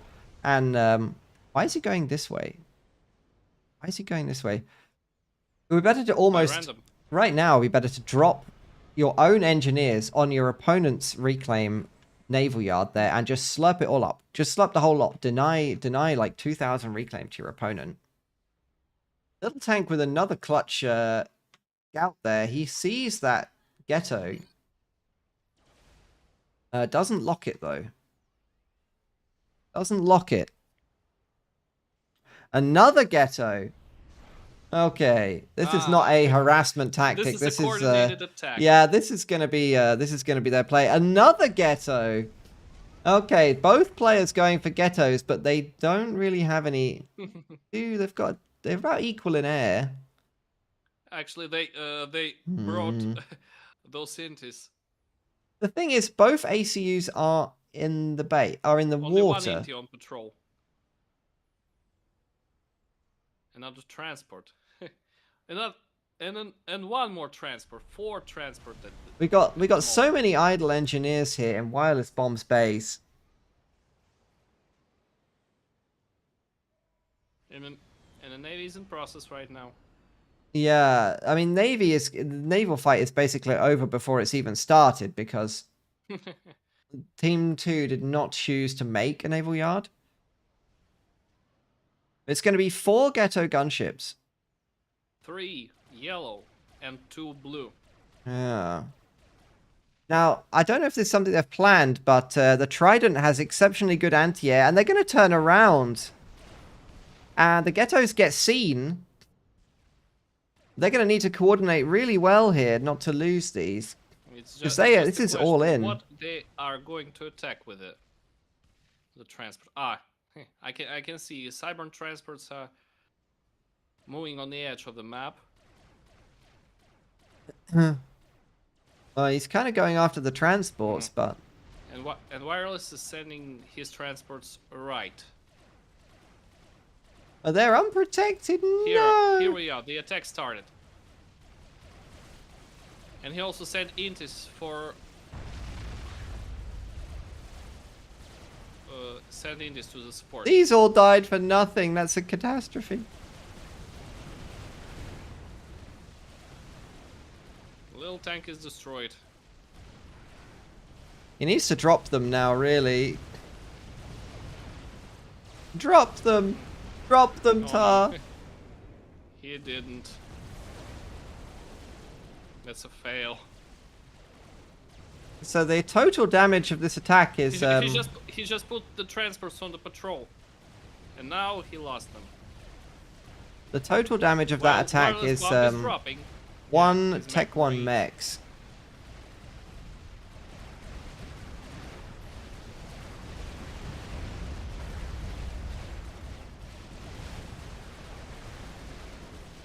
I mean, they need to do absolutely catastrophic economic damage with this because the naval game is over already.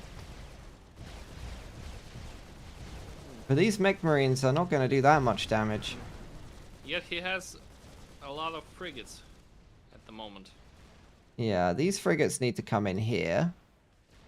Oh. What is going on here? What is this? I live in RF, and I guess Russian... Астernus. Я тебя понял. Роскомнадзор, да, заблокировал чат. Почему? What is this? A guy in my comments is complaining at our Russian Komnadzor blocking everything in Russia. Ah.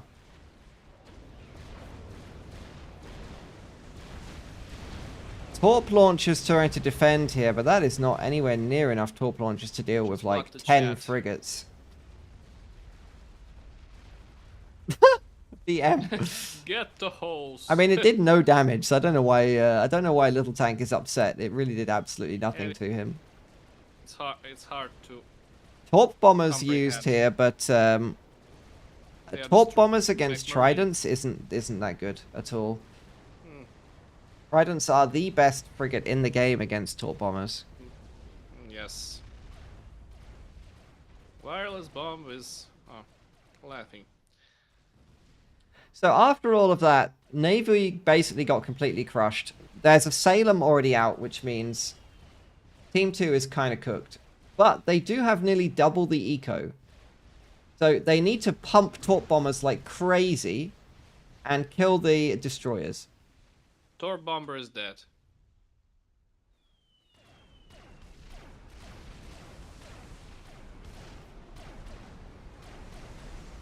Questionable torpedo pathing there. And I think the frigates will just Barney contain... sent a jester to kill those mech marines. That's a smart move. Jesters are great defensively. So that's going to be the end of the ghetto G2. aggression.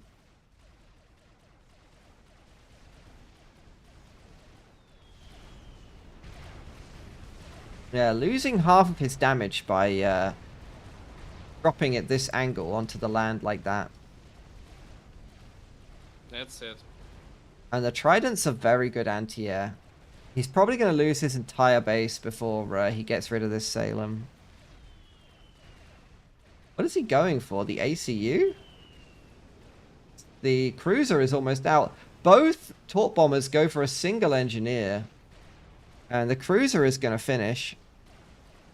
That will definitely shut down the torp bomber aggression.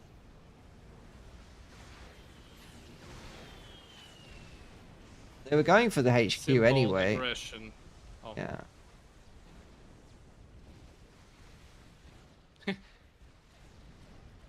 And it's very difficult to see how Team 2 could come back the from air this. is dead.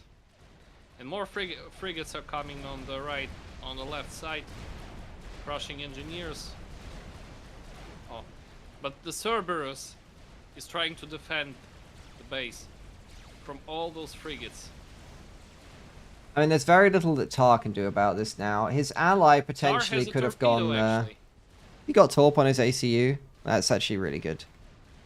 Yeah. That will shoo away the frigates for a while. But on the right side, Yeah, situation's Wireless far probably worse. needed to go... he probably needed to go Riptides. But it's a little bit too late for his base. I really don't think there's much he can do. He definitely does not need a Tech 2P gen. He absolutely does not need that.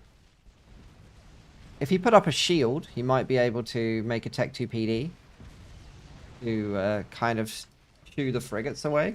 But they're contained in this little area now. And Team 1 can just apply as much pressure as they want. They can eco and tech behind this. And it's not really possible to snipe the ACUs. One of them is on land up here, and the other one is in the water.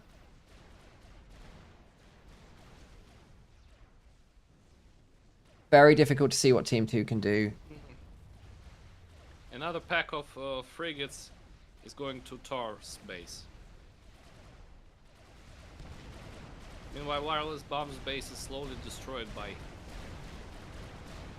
powerful cyber I mean, navy. panic building torpedo launchers here is... that is not a long-term solution. Well, We're going like, Tech 2 Navy, but... I mean, Tech 2 Navy, when you're dying to frigates like this, is Tar is painful. successfully fighting those frigates. No, not successfully. They're attacking him. He's standing in the water up to his chest. Did not work. Reclaiming the exactly. frigates like this whilst also firing the torpedoes is pretty smart.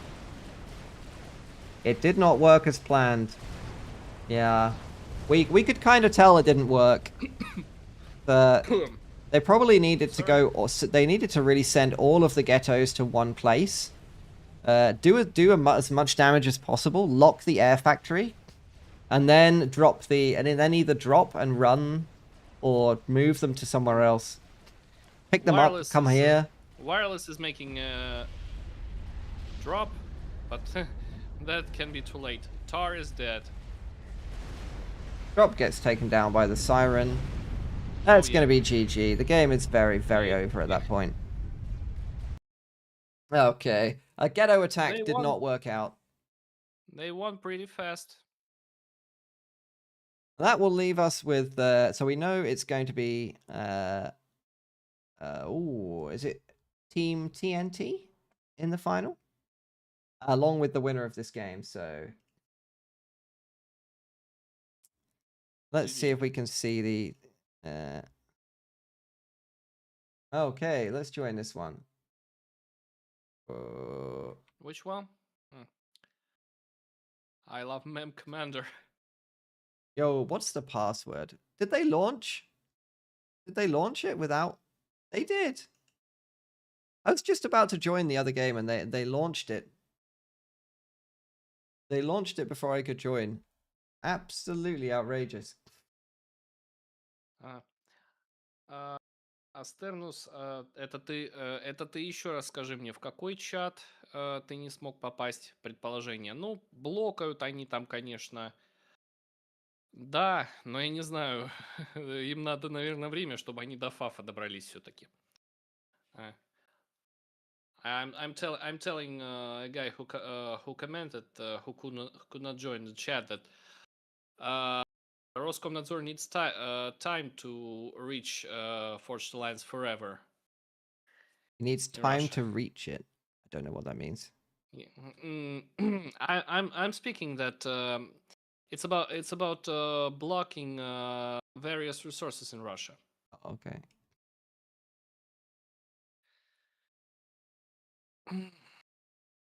So the top game here has actually played. I mean, they're a game ahead of us, but we might be able to. Round 2, Reds versus TML boys. We might be able to.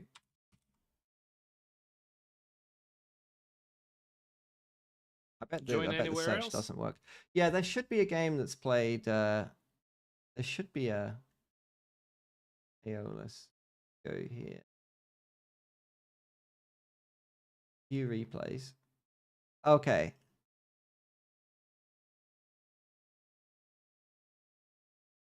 So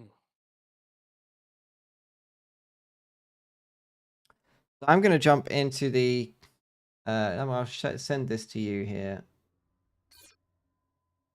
There you go. I'm going to jump into this game here. This is going to be the first game in the. This is going to be the first game in the other semi-final because I've just jumped into the second game and the replay's not ready, and I don't want to sit at an empty screen because it will be very boring. Okay, So we are back on diversity, and we've got we actually got very similar. We've got lots and lots of Cyberns. So in the purple sneaky Cybern over here on the corner, we've got the Commissar getting double adjacency. In grey, we've got PNS Revelation, also in Cybern. He's going single adjacency. On the left-hand side, we've got Stale Devil. We saw him spamming lots of Tech 1 units last game. He's going double adjacency, Cybern, land all day by the looks of things. And last but not least, we've got Banana Smoothie playing Seraphim in pink. Going a large number of land factories. So this game is much more balanced, I would say. We've got a 1211 versus an 1100 and a 1k. Now at this rating, 100 rating points, it means absolutely nothing, okay? Anything can happen here.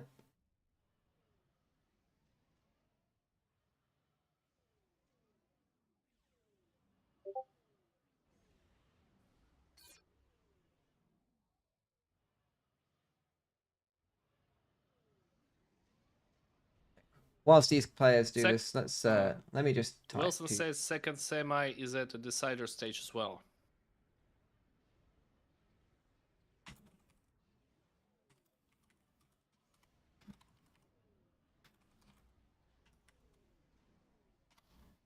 Okay. Let's.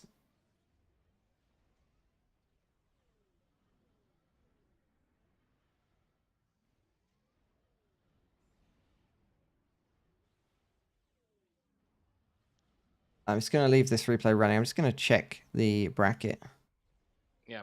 Yeah. So there was actually. They hosted the lobby. So I'm. For the third game, is that right? Yes. Oh, it was 1-0. It was 1-1. Round 2, Reds versus TML boys. Another map. Okay, maybe I can pause this one. And then, can I do that? Can I? Rats versus TML boys. I should be able to live stream to live this game. Hold on.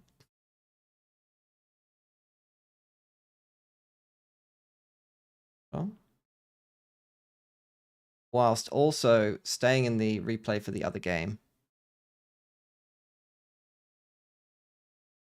Distortion. What is the map? Classic 2v2. Maybe I even played it. I don't remember. I don't play a lot of 2v2. Okay, so this is going to be the deciding match of the semifinals. Backspace 345. I think it's just FAF client chat having some dependencies somewhere that happen to get blocked. Perhaps he's struggling to resolve chat server IP because it's not listed in Russian DNS resolvers. Well, maybe. I heard, I heard that various programs are used to bypass the limitations, even in FAF. То есть... There's a lot of players using VPNs right now. Let's stick to this one. So, we're going to have the deciding game of the Rats versus TNL, but suddenly TML, because they did get that snipe in the previous game. We're going to have Barney down here, lowest rated player. He's going Cybran again. Little Tank going Cybran faction team. Highest rated player. And at the top, we've got 1200 Tar, who's going Aeon, and 1100 Wireless Bomb going UEF as customary as it is for him. We got 12k reclaim on the map. It's not really a lot. Not really a lot of reclaim. Still worth getting in the little bits that it is, but it's not like you need to rush anywhere for it. Over here, this town is probably worth a fair bit. These cars, I think, if you destroy them, are worth about 300 mass each. So, and I think these mainframes are worth like 200 and something. So this is actually where the mass is to reclaim, and that's going to benefit the front players most. Mainframes like in Command & Conquer Red Alert 3 Japan devices. Mainframes. I'm recalling them. I always recall a lot of things. We're going back to Songs, mainframes. Games, anything like this.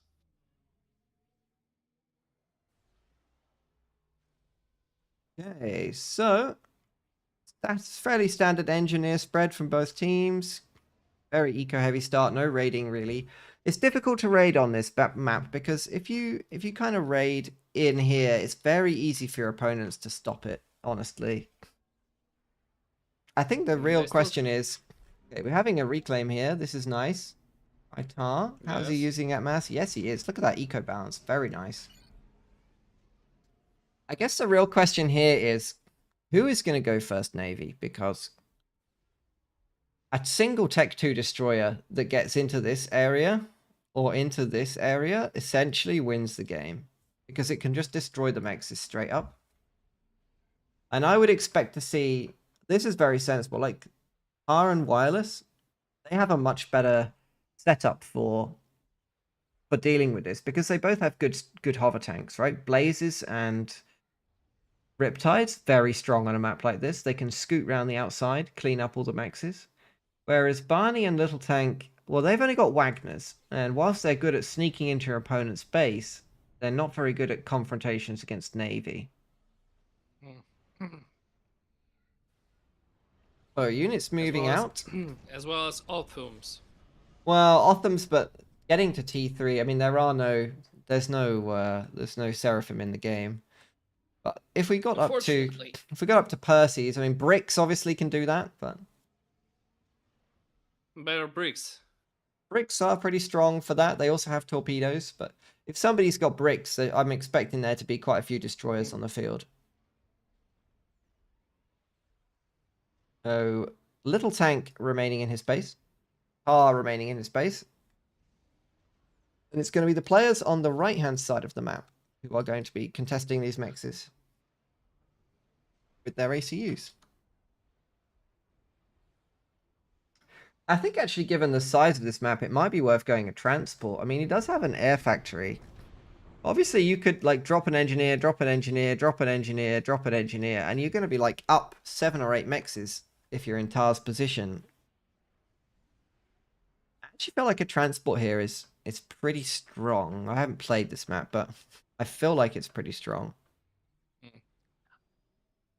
I can yes, I can say I actually played this map, but Versus I like remember this that, kind of a move. we never went navy here. You I never don't know went why. navy? Yeah, yes. Yeah. It can sound strange, but we haven't. Tech 2 hover should be pretty strong, I think, here. I think I'd be looking to go Tech 2 land, make a lot of hover, and then go Tech 2 navy. Disregard air. I mean, it could be that our boys down here making air are planning to go Corsairs or something. That's, especially with the second air factory planned for Barney. Would not surprise me if that's the way they want to go. Very strong in 2v2. So factory here for wireless bomb.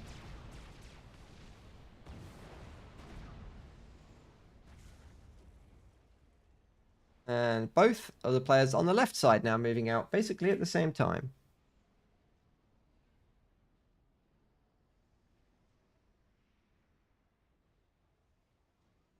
Mass-wise, it's almost dead even. Balance-wise, it's also almost dead even. Pretty even game. Yeah.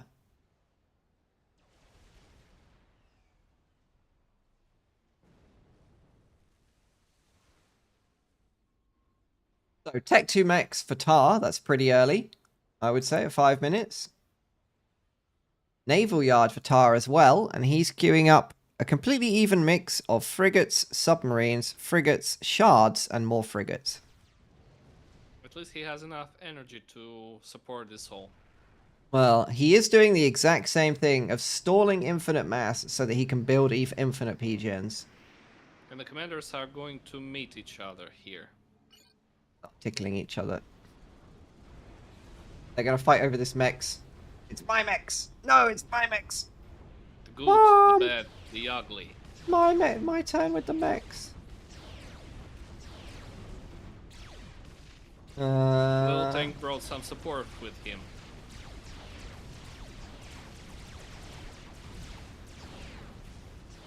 Not sure why Little Tank decides to back off there when he has the advantage.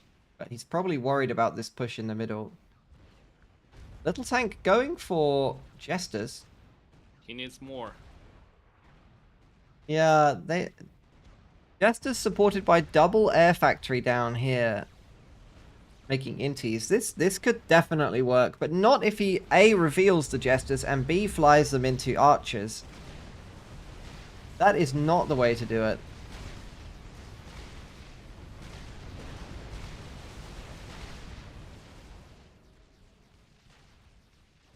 So it looks like Little Tank actually opted to give up this mechs. He really could have just pushed in there. He has so many more units than Tar, who's being incredibly greedy.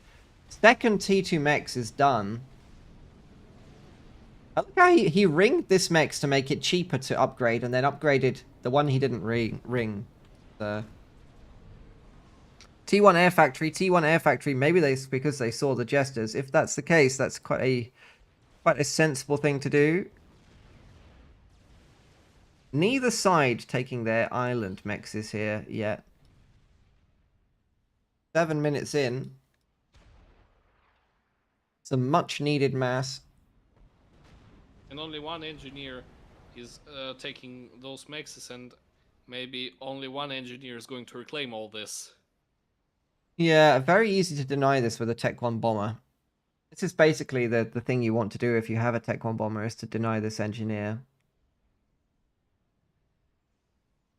Are making Navy here, but he scouted that his opponent doesn't have Navy, so his reaction should be to immediately move his units there.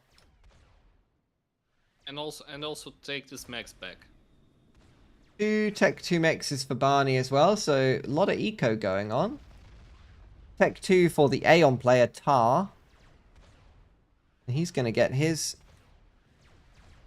And E2 on his ACU. Wireless bomb already has gun. So they share it pretty evenly. Mantis is destroying Auroras, as usual. At a close range combat. And the drop is on the way. It's only 3 engineers though. And surely that gets spotted. Yeah, it does. No. The transport is shut down. He would need to be a little bit more sneaky about that if he wants to get that past his opponent. Yeah, that's for sure.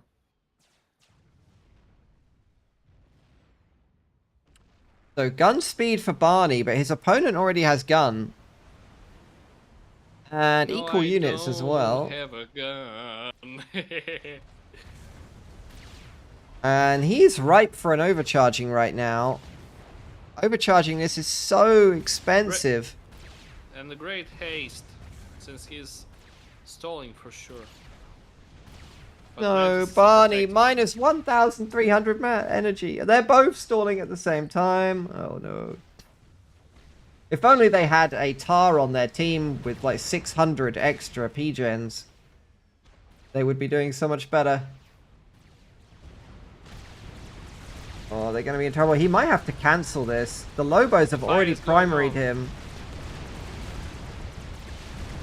Barney's standing like a... He needs to get the visionary rest of his BD. Mantis in the fight. Fight! Get your units in, Barney. Also, this could His- work right now. Barney's dead. Barney, no! You greeded, Barney! No, Barney! All of your units die for nothing! At least send your units in. They were both stalling E. Neither of them had enough P-gens. I mean, he could have paused his air. They could have all paused all of their factories. There's a Tech 2 P-gen being stalled their way through here for Little Tank as well, who suddenly has double the eco. I think the solution here for Little Tank at 73 eco is to do like 3 Tech 2 mexes and then make T3 land. I think that's his best option. Aeon PD creeping here is not really an issue. He's going to lose some of this, but it's not. Don't walk the engineer into the PD fire. Don't do it. Sad. That engineer was a lemming. Had no self-preservation whatsoever. Little Tank could do a lot with... so he could try to work his way towards laser. Nano. Gun Nano would be pretty good. No, his opponent only has Tech 2, so Gun Nano Stealth would deal with this PD creep, really. Very difficult to deal with. He's going Jesters again. Jester and Inti is his For mix. For nothing. Tar has enough anti-air. Yeah, they both have quite a lot of AA in their armies. What he really needs is probably T3 land. If he doesn't use his ACU, he won't be able to win this. He's got mass, he's overflowing mass. He could just upgrade some mexes, build some more T2 factories, pump out some units. This is just Tech 1 slop. Going left flank. Yeah. This is all just Tech 1 slop armies.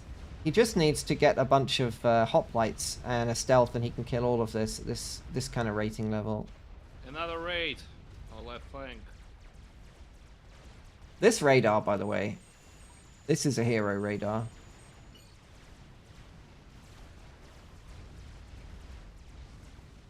More Oblivions here. Yeah, this Oblivion creep is actually not worth it. It's just not cost effective. He should be reclaiming these behind him. But on the right flank, things are going more successful for Wireless Bomb. This is pretty interesting that more Wireless Justice here. lost all of his... Wireless lost all of his anti-air there. His inties. So if his army focuses the AAs, The Wagners are finding subs.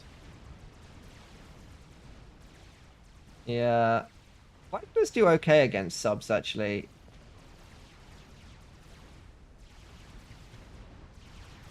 They kill only one. A single PD here would deny this whole push.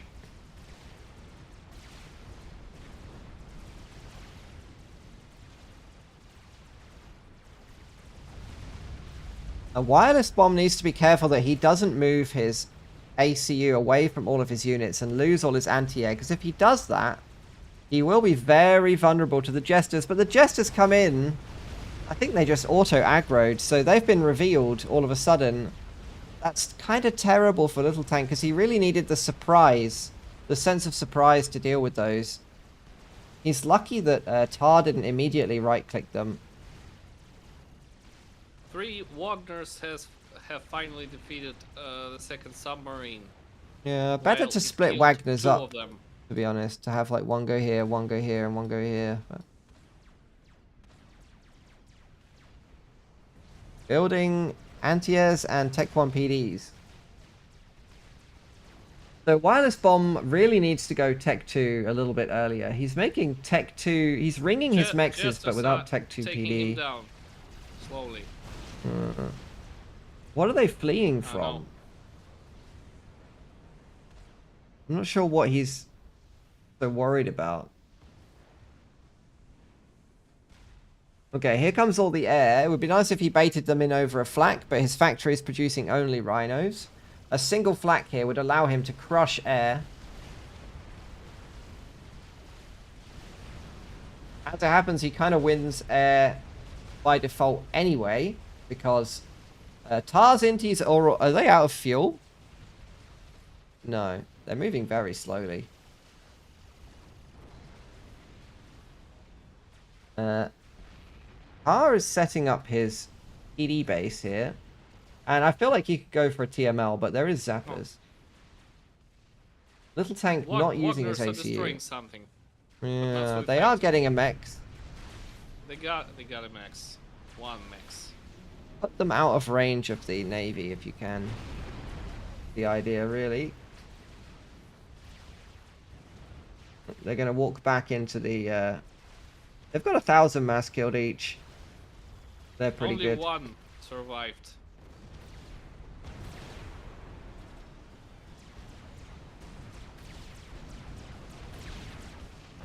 The wireless bomb doesn't have the power to use overcharge, so if he's clicked by all these units, he will die. There's a nice drop in the back here. But the Jesters are here, so that's... it's surprising they even got this much damage with the Jesters to defend, but it's actually going to be very effective as it is. 1 Wagner took down another T1 max. Even T2 max. 1,500 mass killed. 1,500 mass killed. The bombers are just going to kill him.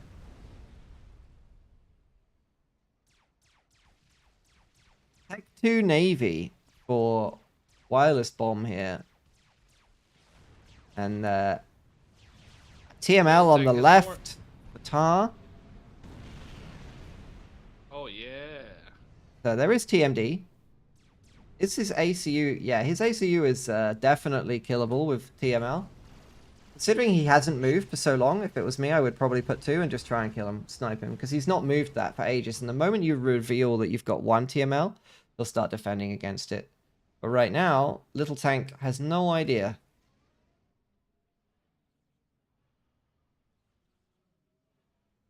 So where is he sending his air? It would definitely be possible to send his air around like this. He is bypassing, which is pretty smart. He could go all the way around.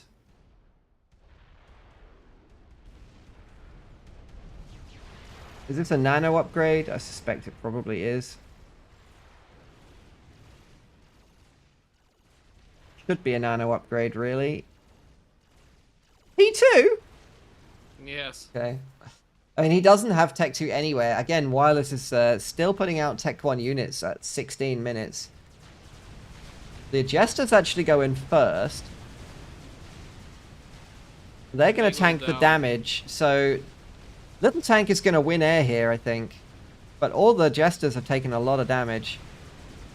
By the time he actually kills this naval yard... Jesters don't survive, but I finally spotted that someone in this game actually has T2 naval factory. Yes, the first cruiser is done, the Jesters are now obsolete, and the air is kind of useless now. So Little Tank is going to have to make his play on land. Unless he starts spamming subs out of here. If he makes subs, then he can just kill the cruisers for free. His naval factory is idle. Yeah. Is he stalling mass? He actually has mass.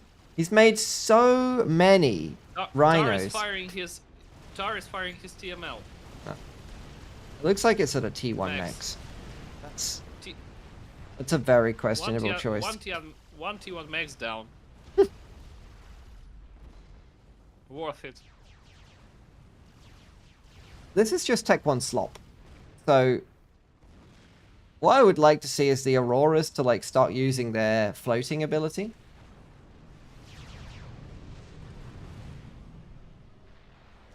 R really should be pushing these in because he will lose this against rhinos. Like, absolutely no question. He dies instantly to rhinos here. Little Tank has decided to fight.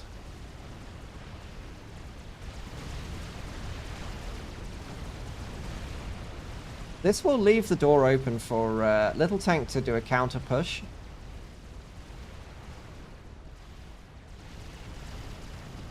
Wayward TML there. Maybe going for the naval yard. Actually a nice pickoff. Again with the Jesters. We are at 17 minutes. It was just one missile. Just one. Yeah, only one is required for a Tech 1 naval yard. More bombers from wireless bomb. They're just going to kill a T1 mech. But this economic damage is kind of stacking up over time. Little Tank is now down, 3-1 in eco. More damage comes from this cruiser. There goes the E storage. Mass, but it's for now. Little Tank is running out of time. He has the biggest army by miles. He has so many Tech 2 units against just a few Tech 1 units on his opponents, but he's not prepared to use them just yet. He's waiting for his Vipers to kill the PDs, and then I guess he will go in. So simple. Yeah, the Vipers are doing good damage. 2 Oblivion. Oh. 1 Oblivion, 2 Oblivions remain. Time for attack. Really does need to get a shuffle on here because he's so far behind in eco that And waiting this is now so close to Little Tank.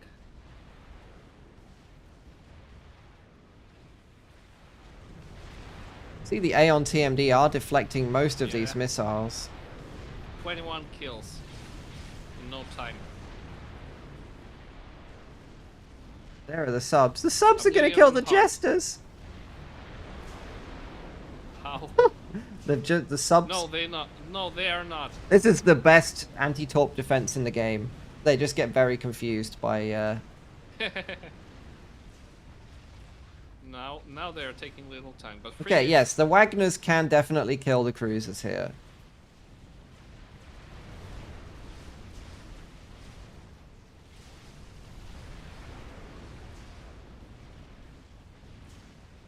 Little Tank needs more TMD. I mean, he doesn't need more TMD. What he needs is just he needs some different units.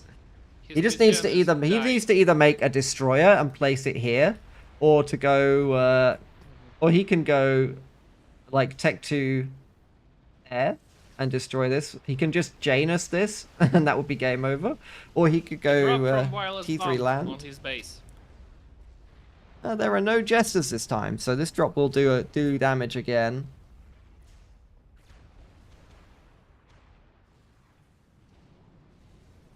Another cruiser is coming. It's really only Tech 1 mexes here, though. This is not really even very valuable anymore. Are we going to see a switch to destroyers? Yes, we are. This is the slowest Cybran push I've ever seen, little tank. Be bold, my man. I guess it's just because he doesn't scout, so he doesn't know. Like, a couple of Tech 1 air scouts rallied into this area, he'll be able to see that he has a superior army. And he'll just be able to push. So much for the Oblivion PD creep. Yeah, well, he's got a lot of Vipers.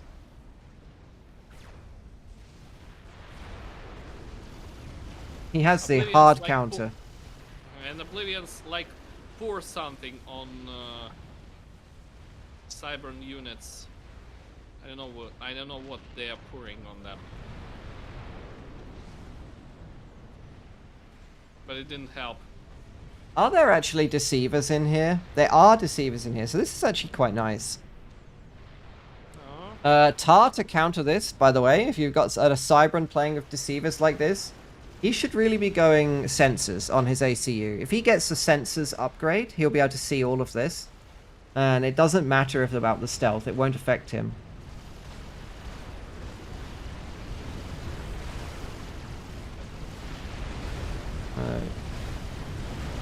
Rhino's moving in against Tech 1 Slop.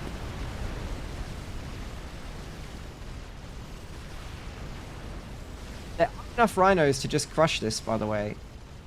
3 tactical missiles launcher on the wireless bombs bunker. Oh no. 1 to load. We'll keep an eye on that over there. Little tank can basically still... He can just push in here and win with his army. If he just attack moves or his whole army, he'll just win. He's being very, very cautious.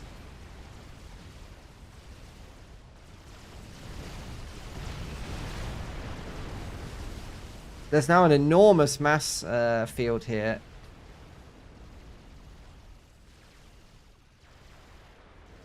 So The many Vipers do a units. lot of job. More Wagners on the right flank. Some of these Vipers have 1,000 mass kill, but here's that TML snipe. Does it clear the mountain? Yeah. Yes, it does. Little tank, no, not Yes, again. I shot him. Not again, little tank. 1, 2, 3. No. Even from behind, he could have still won that with his army, but he was pushing so slowly when he was so far behind that they had time to cheese him out of the game with a glorious UEF TML base. What a monster. Oh yeah, pretty nice. Pretty nice. Well played. So I guess we need to we'll jump back into the replays. So there should be, the other game is also in a decider right now. Let's see actually what Wilson will say about this.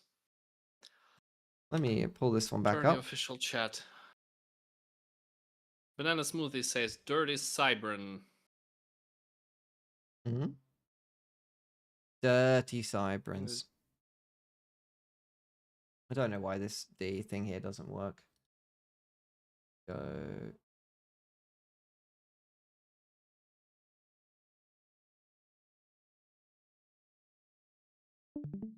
Okay, so it's a three series. So I'm going to speed run through these whilst we wait for the final to be hosted. We'll take a look at what happened in the other semi-final. Well, 330 mass against 150. He still could have won. He had so many rhinos. Oh, it was unfortunate. He could still win. Remember in these games that just because your opponent is ahead a little bit doesn't mean the game is over. In low-rated games, so I have seen the most outrageous comebacks in low-rated games you would not believe. And a tournament is no exception to that rule. So let's see what happened in this game. This is game 1 of the other semi-final. So all ACUs moving forward. Reclaiming happening immediately. That didn't happen in the last game. Slurping up the mass in the middle. Greedy banana smoothie. Go to +2 here. So no raids. We got kind of team 1 is ahead over here. Nice raiding bomber from the Commissar. He's up to T2 mechs already, so very greedy start for him. We'll see if Banana Smoothie can punish him. Doesn't look like it, but he hasn't managed to expand yet. He's just in his own base. So this might end up being a draw. Questionable reclaim order there. But Banana Smoothie comes in, and that'll be a 2v1. Poor Revelation there is going to get gangbanged. One in the front, one in the behind. That's not something he wanted when he queued up this game. And it immediately moves to a 1v1 on diversity between the two higher rated players, the Commissar and Banana Smoothie.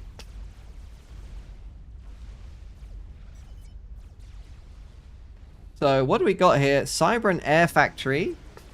Banana taking over the base. Now we got Mexes still untaken here, but same for the Commissar. Banana is actually on double the mass, so going T2 mass land spam here would be probably the best option. There is a gun ACU. That's a Tech 2 land upgrade. But it's now idle. Teammate pinging. Very nice teammates. Where is the Tech 2 HQ? That's the question.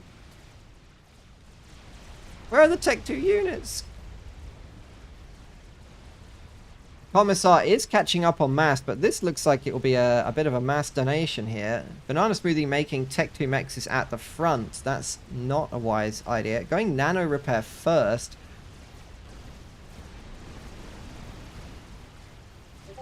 Where is this engineer going? Tech 2 PD. Looks like this attack here is not going to get anywhere. It's going to actually lose all of those units.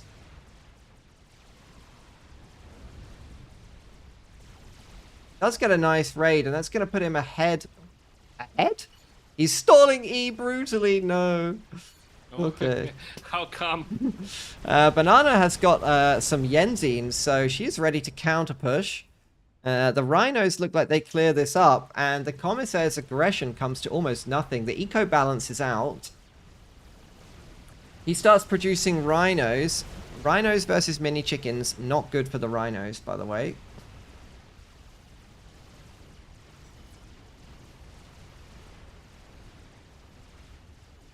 And the game looks like it's basically going to even here. Going to go back to a kind of an even setup. What is Banana working on? A Tech 2 radar in the base. Okay, an air factory. Scouts and inties. So we will see.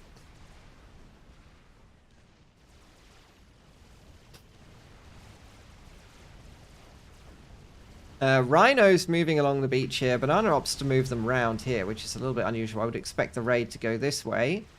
But she can definitely push in here. Not sure why coming. It looks like she wants to go for the ACU. Very aggressive. The Commissar is taking a lot of fire here from the Zooies. But he has guns, so he's not really in any direct danger.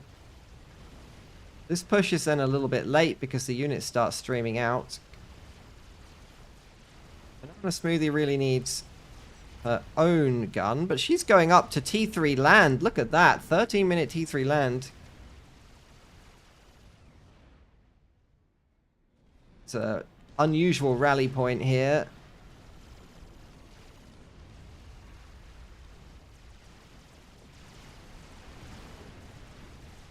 Drop done here. That's quite nice. Is he going to fly straight into the flak, though? He might fly straight into a flak that's gone the wrong way. No, he doesn't. They actually land. But it falls into the PD. That's sort of a waiting PD, the big brain PD. The most accurate. Yeah, the big brain PD was just waiting for him. Then he's going to try to push here. But I don't know why Banana isn't going gun. This is the first game I've ever seen Banana not go gun.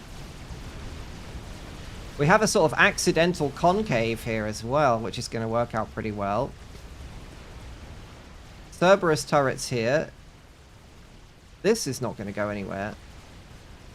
Eco is still dead even, and Banana cleans up this army very nicely. leaving herself a 3k reclaim patch.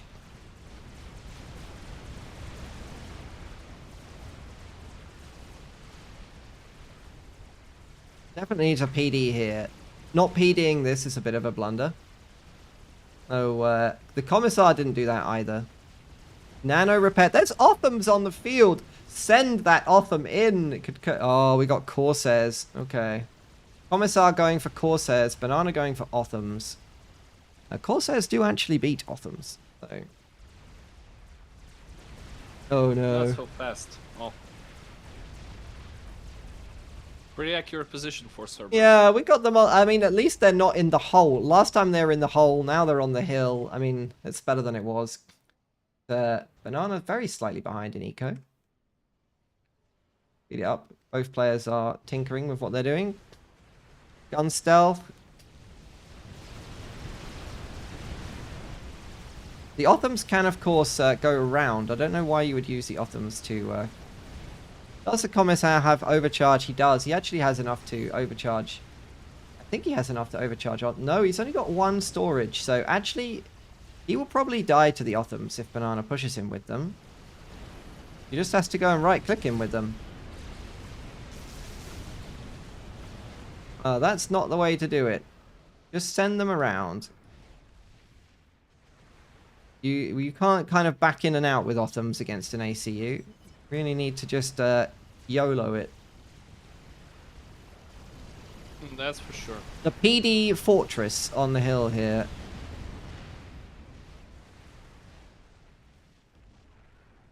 Okay. Well, Banana has nano but no gun. Both teams taking like a 5-minute breaker. That's okay.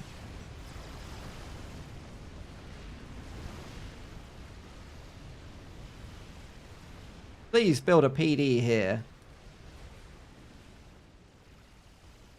It's a very vulnerable place to raid like this.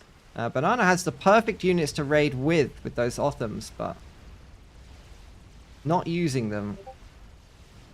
I mean, if you're going to do that, go for sniper bots or something. It is the Commissar who's doing all the aggressive moves here.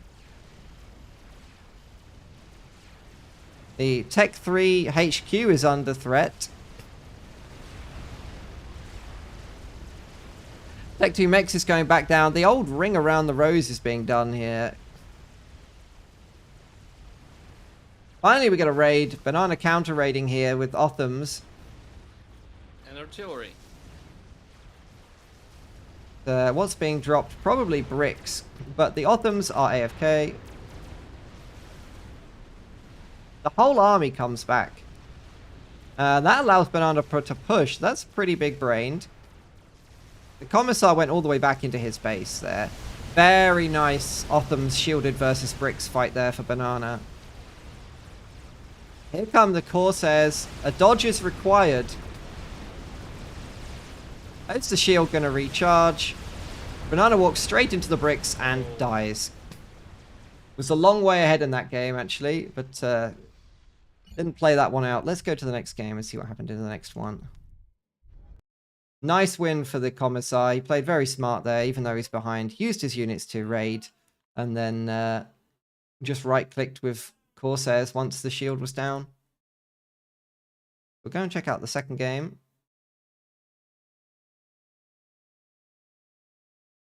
Why can't we watch this one? Oh, because I'm already in the game. Okay. Oh. Let's see what happened in game 2.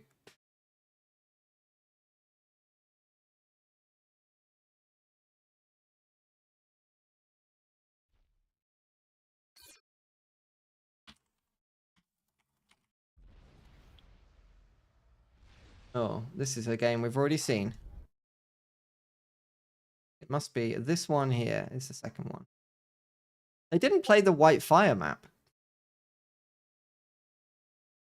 They didn't play White Fire. Kind of unusual.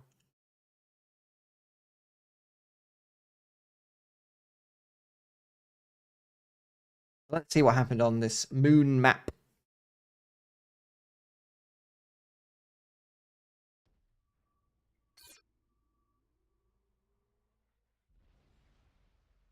Again, Banana Smoothie and Pink, Aeon, and everybody else playing Zybran.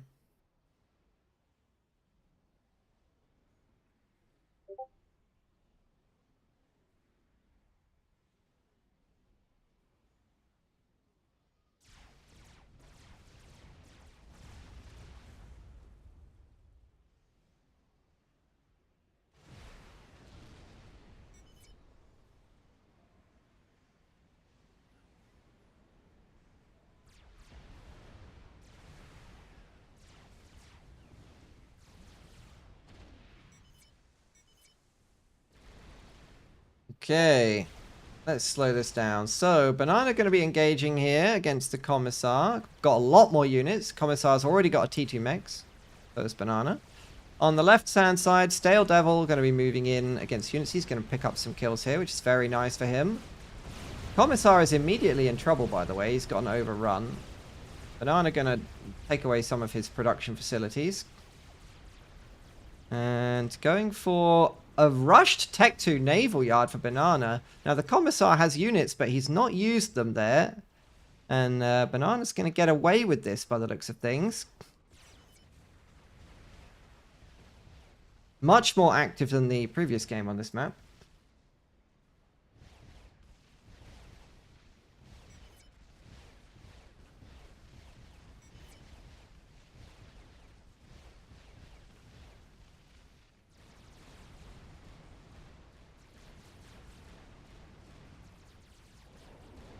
So, Commissar going for gun. And again, Banana not going for gun by 10 minutes. Very, very unusual. Do we have that destroyer? Well, it's coming. Banana stalling everything. Stale Devil, he has some mass. Revelation, oh, he's stalling brutally on mass. How is he doing that? Plus 9 mass, minus 100. Is this an E stall? How is he spending so much E? How is he doing? Oh, he's doing gun. With like 10 engineer support. That's wild. The Commissar is basically farming Banana's units here because she didn't get gun herself because she was rushing this destroyer, which is nearly ready. We'll have to see if this pays off. She's going to have to use this destroyer to get a bunch of kills here because she's tanked, spent a lot of money on this destroyer. Commissar is going to do a big land push. He can take away all the production here. Banana doesn't have Tech 2. Oh, okay. So the engineer walked to here. Meanwhile, Stale Devil is making good progress against Revelation, who's been forced back to his double factory. Look at this nice adjacency with the radar. Isn't that nice?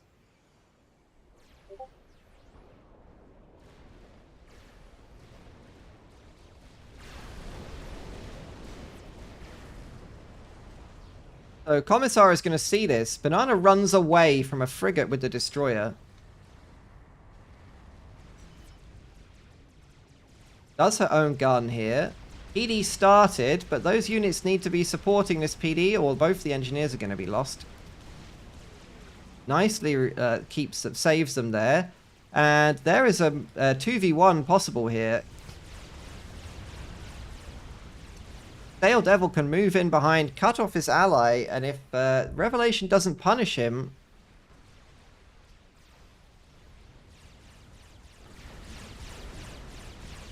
Oh, it's going to be a fight to the death here, but the destroyer turns up to beam the Commissar. He drops very low very quickly from that. Banana smells blood. Picks up the kill. That's going to transfer everything over to Revelation, who has his own destroyer over here, by the way. He could be putting a lot more pressure on the base with that destroyer. Banana going to continue in with the destroyers. This naval yard almost up to T2, so that was going to be the Commissar's counter.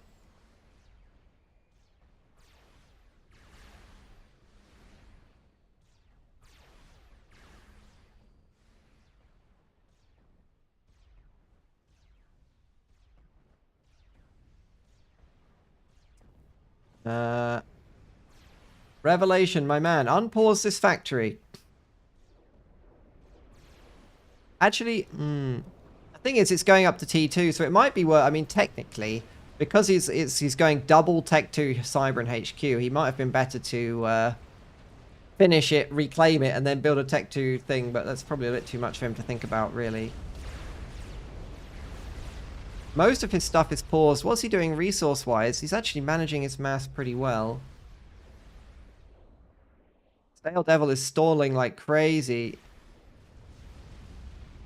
Banana Smoothie, pretty good eco. But the destroyers are basically going to be terminal here. Now, Banana has two options at this point. She can either put a Tech 2 naval yard here and pump out some more destroyers, or she can go cruisers and pile on the pressure in the base. I think going for cruisers would be better, just because it will protect from the air snipe that will probably be coming for the ACU. Going Tech 2 air is also viable.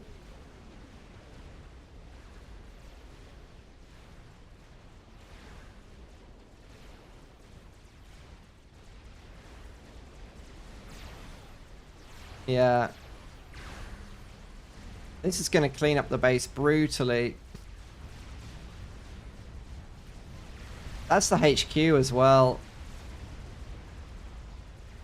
Port bombers for Stale Devil. That's a very good idea because, well, it was a good idea right until this Salem turned up.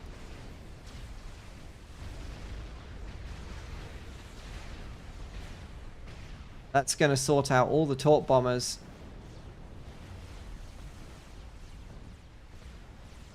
The Cyber Navy is going to do, so we're going to have a bit of a counterclockwise rotation movement going on here. The good thing for Revelation in this situation is A, the Salems have better range, and they also have better arcing fire. But they can also move across the water. So if he ever gets here, he can move his Salems into this pond and pressure the naval yard. So this really favors him. This flak, sorry, this Yenzine,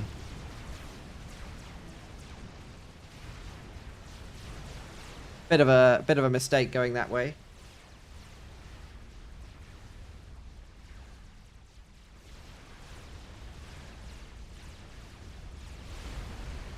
So Banana keeps the pushing going on here. The last game, the final, by the way, is being hosted, so Tech 2 HQ is desperately trying to survive, but goes down before the shield can finish. Stale Devil moves in on the right. Banana is moving in on the left. She does actually fight the Salems here with the cruisers. ACU wisely runs away. This cruiser's doing absolutely nothing. Look, it's just shooting them all down. But Team 1 way ahead on eco. Revelation just took too much damage losing that base. And that's going to be all she wrote for this game, I think. Very difficult for Revelation to kill two ACUs here. He does have a Tech 2 land HQ. It's not impossible. But it looks like he surrendered there. Grand final lobby. Grand final is hosted. So what happened in the last game? We search for this again. And I stopped my streaming. Oh, okay. Now, so I'll be only commenting with you, okay? That is fine by me.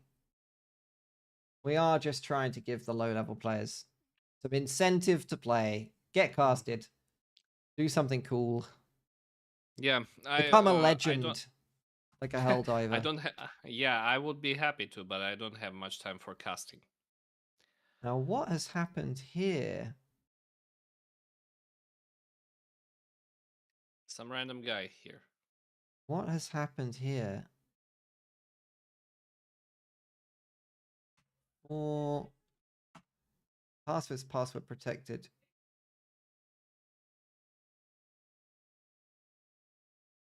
You know the password. I do know the password.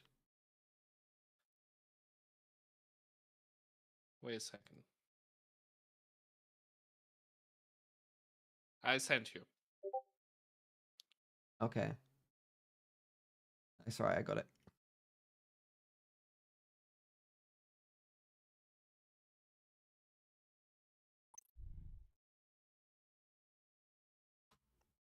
Hello there.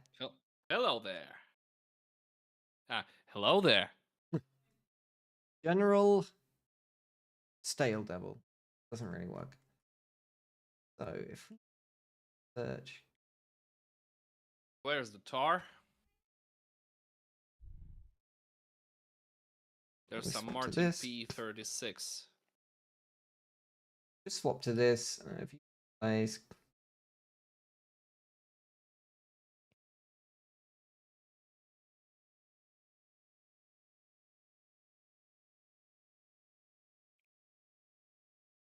So something has happened with the teams.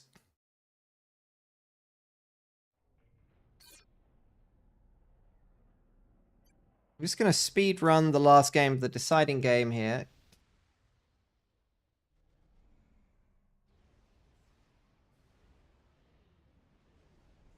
On +10, see what happens. So we had the Commissar up on the right, Revelation on the left, Banana on the bottom right, and Stale Devil on the bottom right. And as you know, it's super important to get these naval yards. Commissar's already slurping his.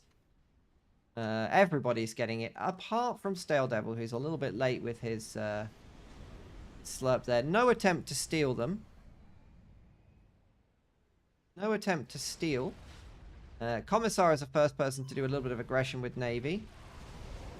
Looks like there was a sub out. He wasn't able to deny it, so... Banana comes in to defend. Looking for a raid. Tech 2 Naval Yard done for Revelation. That's very early. Pumps out 7 T2 engineers. Wow. He's very confident about his build power, considering he's stalling 40 miles a second there already. Banana being quite aggressive here. But Tech 2 Navy done for the Commissar. And I think this might really favor... This really might favor Banana on this map, because she has gone for those Seraphim cruisers. You know, those are very, very strong when microed. Does have some of them out already, actually. The one just went down. Interesting that the Commissar went for a cruiser. Stale Devil going for the Torp launcher. This is actually quite an even game here. Definitely looks like it's favoring... Definitely looks like it's favoring Team 1, though. Torp bombers inbound on this Navy. They went after the frigates, though, not the cruiser. That's a disastrous decision for Stale Devil. Going after the cruiser is absolutely the best thing to do. Banana needs to micro here, but too close. Keeping your distance with the Seraphim cruisers is the best way of microing them. Keep your distance, micro backwards and forwards, dodge the Salem shots. And the game evens out. Look at that, almost identical eco, identical map control. Everything to play for. 90, almost 90%, 88% here. Stale Devil with that Torp ACU. I would like to see him get stealth as well. Just because it would give him a little bit more regen and make him a lot less sniperable. Difficult to micro 2 naval battles at this level. Really difficult. Derp. We nearly ready? We'll just see the other game is almost ready. They are calling. Just speed running the end of this one. How long did this first game go, by the way?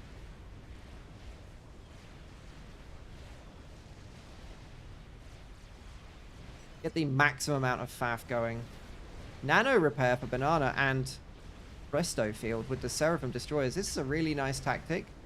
If microed well.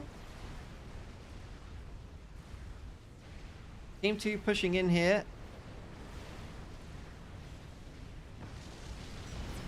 Commissar loses another destroyer, and Stale Devil just starts adding on the hurt directly onto the naval yards. He has his own... Why did he go gun and not torpedo? Oh, he does have torpedo. Okay. Naval yard goes down. That's a T3 sonar for the Commissar there. That's an interesting choice. Oh. Commissar goes pop. That's going to leave Revelation in the game, but he's losing the right-hand base brutally.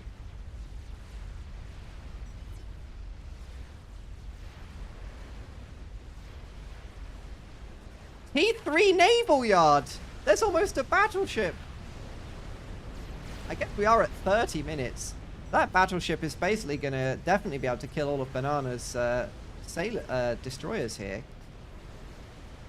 But the battleship goes down to just microed Seraphim destroyers. Navy is crushed. And this is a one-way street from here on out. Laser? Honestly, Revelation, I like the try. But without teleport. Wait, there's a monkey lord in Banana's face! This is actually a funny game. I wish we'd gotten to see this one. Look at this. Oh, that's going to be GG. All right, let's go back into the grand final. That was a funny game. That was a good one. Okay, we're ready, but something is wrong with the players. We've got Martin P36 here, who is... for some reason, Martin P36 is going to be taking the place of the other player here for wireless bomb. So the rating is going to be... The rating is going to be skewed. Did they have to leave? Let me check the tournament chat. He's a substitution player because they had to... Substitution player. And they can't find another player. Stale Devil says the teams are right. So it's fine. Okay, all right. Well, we're going to be playing on a naval map here. It's map gen.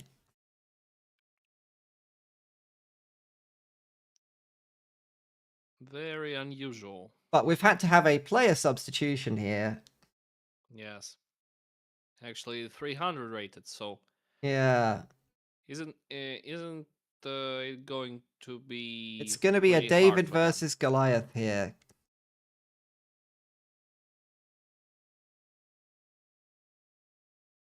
This will be the finals of the SuperNoob 2v2 tournament.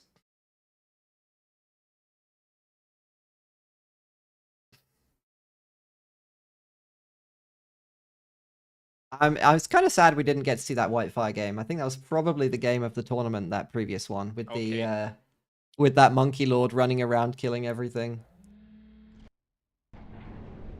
Okay, here we are in the finals. Let's see. In the finals. On the bottom right island. This is actually kind of like a defensive island thing. It's almost like an Astro Crater style thing with these like walls they've got around the island. That's kind of wild. We are going to have I think this is Team E, please. We've got Stale Devil and Banana Smoothie. 1200. Highest rated player in the game in Pink Seraphim. Has gone Pink Seraphim every single game so far. Stale Devil in Grey, Cybran Grey. He's gone the same cut. He's gone Cybran every single game. These players are not switching up their factions. In the same color, we've got Wireless Bomb. He's gone UEF in this color every single game as well. He is 1100. And a last-minute substitute because their 1K player couldn't make the game and walking around slightly confused. In fact, moonwalking. That is some serious aura right there. It's going to be Martin P36. I wish he would finish his mechs, though. Oh. Nearly. That's gonna be pretty. There we go. We got it. We did it. We're okay. He probably he's got enough mass to do this, but at this range, you probably, if you're a new player, make a Tech 1 P-Gen. So you want to go 1, 2, 3, probably 4 P-Gen or P-Gen 1, 2, 3. Rushing for the Hydra at this range is he might stall brutally there, but I'm not a very good eco player, so. But it's okay. I used to be like this in my 300 rating. Oh, is Martin technically just an alt account? Does he just have a second game up on another screen? That would be hilarious. So we're going to have... Wireless is going for the reclaim. He's almost certainly going to stall. Yeah, look. Oh, pain.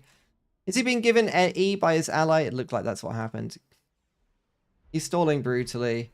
It's because he's trying to build all the P-Gens at once, look. Pain. E, please. E, please. Team E, please. Needs to give them some E. No reclaim on this, by the way, by the bottom team. The reclaim is, in fact, invisible to them.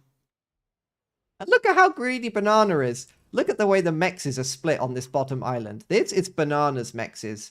And this is the poor, starved peasant Stale Devil. Look at this. That is brutal. I think Stale Devil should rush a transport. Yeah, he's Just rushing a right here. transport. Rush a transport and probably do this. Or even better, do this. Do this. I think he can steal all of this. And this. Yeah. And this. I mean, if Martin is going to be walking into the Navy here to build this, to collect these things here, I think it would be better for them to walk their ACUs this way, because they're going to need to defend. They're going to need to defend this. This is a very obvious proxy location. If you find yourself on a map like this, and you are playing against anybody, and you've got half the island and half the island is untaken, you should expect a proxy base here to be dropped pretty quickly. Really. Okay, transport is just loading. Well, Martin is going to make even A naval 4 yard. naval factories. Good for him. Navy will obviously win this game. Tech 2 Navy will probably be the deciding factor. At which point I kind of like... Yeah, I kind of like Banana Smoothie in a Navy fight, having watched that previous game. Just because of the Seraphim destroyers and a little bit of micro. UEF, you need to be very committed with your destroyers. You want to get them right on top of your enemy and shoot them right in the face. What is I this? used to play only Seraphim like she does, but this year I quit this. Random faction is the true master race. Yes. Okay, well here comes the proxy attempt from Stale Devil. Let's see how that goes.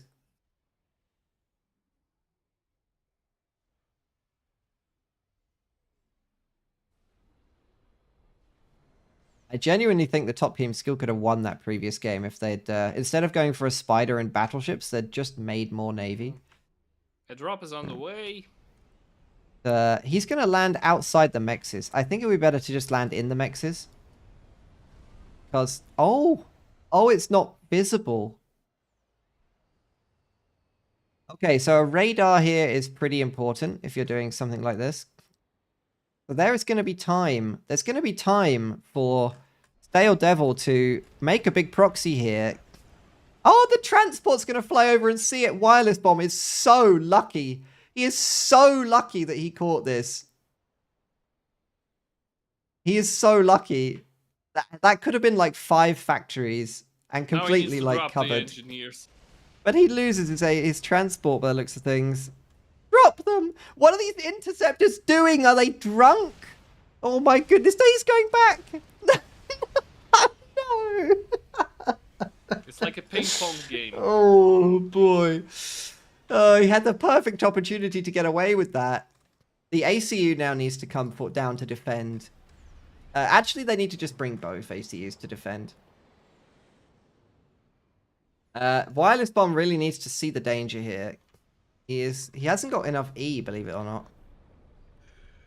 He's building his own factories, but he needs to just bring his ACU here. He needs to build PD here and bring his ACU. Not sure why he's not using the ACU. Is there an early Tech 2 naval yard? No. Martin is instead going for Mass Tech 1 spam, but he doesn't have I don't think he has the eco to support this many factories. He needs to just stop at 4, that's for sure. Another 2 is going to be way too much. And Stale Devil's proxy here it might just decide the game. There's no counter to it yet. True story. No counter yet.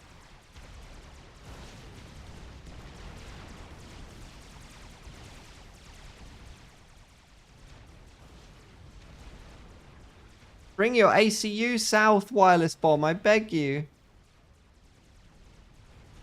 This is worth 20 tanks. 20 tanks!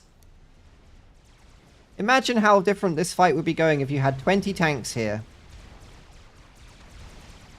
Although unmicroed Mantis don't do very well against Lobos.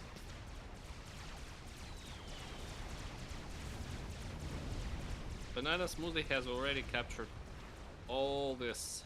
Yeah, Banana is incredibly rich. She has more mass herself than the other team put together, and some. An incredibly greedy player. Mm. But Team 1 does have the naval advantage. They've got a lot more naval units. They really need to start using them. But look at this scout. Banana's already doing... Look at this. That is a... I don't think you normally see this from lower rated players, so... It's an interesting... This is, by the way, this is done to basically reveal the whole map. You queue up Tech 1 scouts and zigzag them across the map like that. It's a very good way of doing it. Usually wouldn't do it this early in the game because it is a little bit expensive, but Banana is up to 100 eco already and can just be tapping T2 mexes right now. Whilst Team 1 is fighting for their lives over here. This proxy has not been dislodged. Wireless bomb is instead... It looks like he's working on T2 mexes. Is he stalling? He is stalling. He doesn't have enough mass to run all these factories.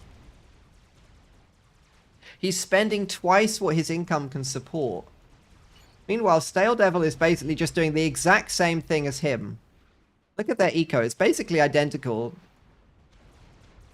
Sorry, Wireless Bomb does actually have a couple of T2 mexes himself, but...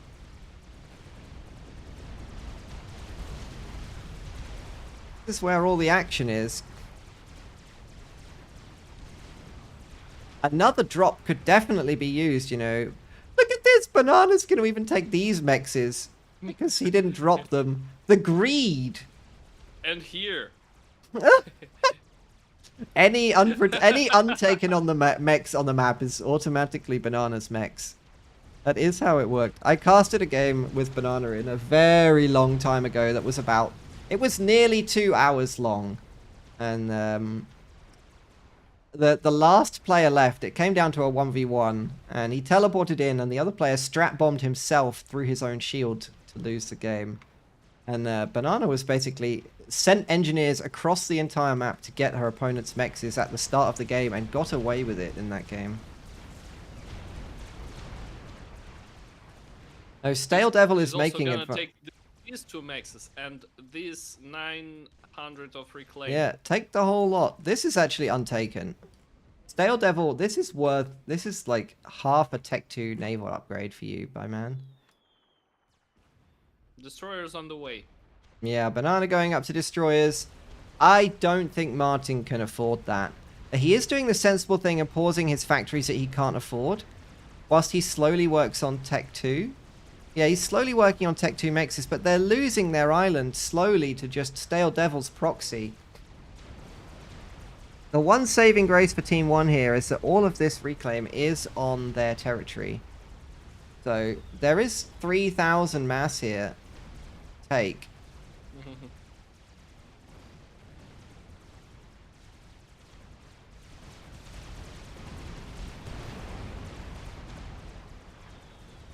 So by the time this fight finishes, there's going to be more than a T3 mex's worth of mass available. But Team 2 don't need to rush this.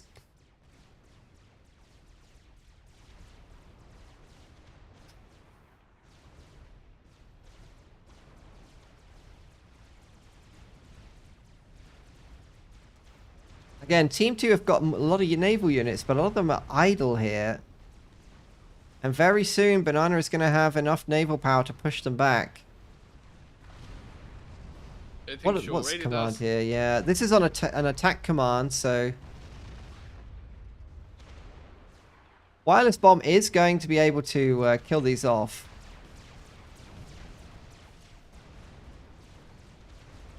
I think the proxy will fail. These bombers, by the way, have not been helping at all. They're so expensive for just dropping a single bomb on a factory. And here comes the destroyer, so...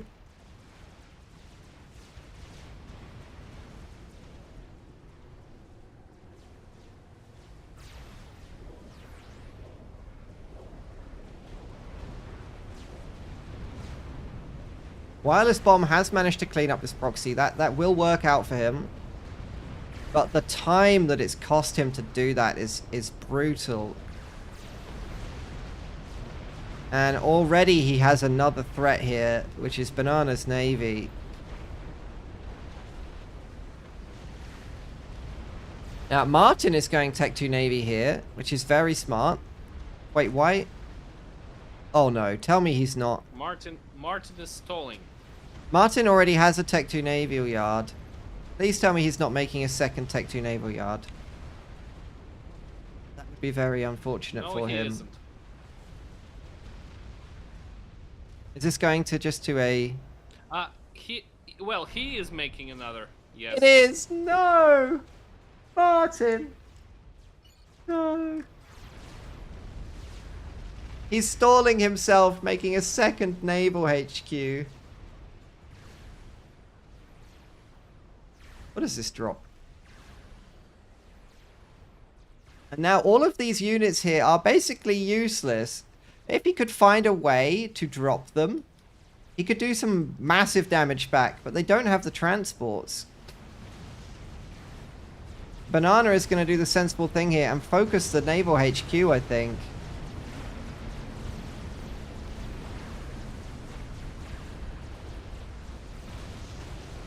But as you can see, Martin is an absolute genius. He knew that he would lose this naval yard, and so just as it finishes, the perfect timing, look. Bam, it dies. Bam, his second one is finished. Look at that. No downtime whatsoever. He actually already has a second naval HQ, and he can continue making... If you don't mention that this naval yard will also be destroyed. Now, any second, he's going to continue making a destroyer. Any second. This was a big brain play.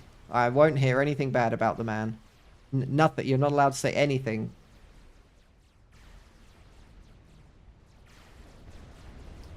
Okay, Tech 2 Air. That's basically a pretty good response. If only he had put this mass that he spent on Tech 1 bombers here into literally anything else.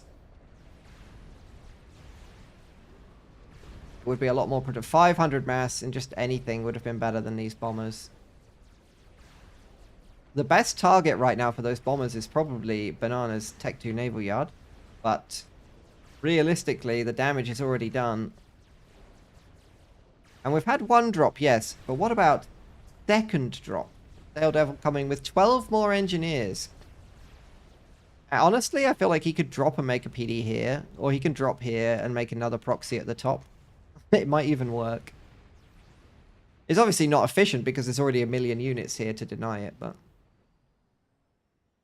We should expect Banana probably to transition to cruisers anytime. Nope, no cruisers planned, so... Just going for a contain. These beaches are very flat looking map gen though, so... Actually, the destroyers will work. Oh. Drop here for Martin. Let's go. I think he might get seen by Banana's scout pathing, but... He is at least trying to do something. We like that. Yeah, interesting. It's very unfortunate that they had to swap players at the last second, because this would have been basically like a 99% balanced game. It was basically going to be a 1200 and an 1100 versus like a 1200 and 1100, and they had to leave at the last second after they got to the finals. Very unfortunate.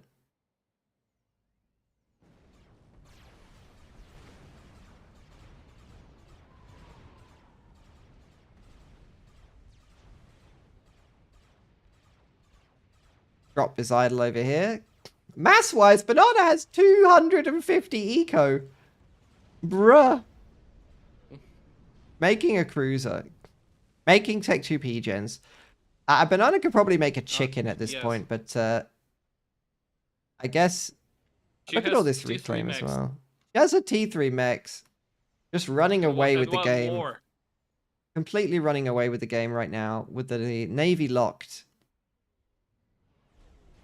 Torp bombers. Sail Devil is making torp bombers, but Team 1 has no navy, so I don't think that's gonna work. A destroyer here even stuck.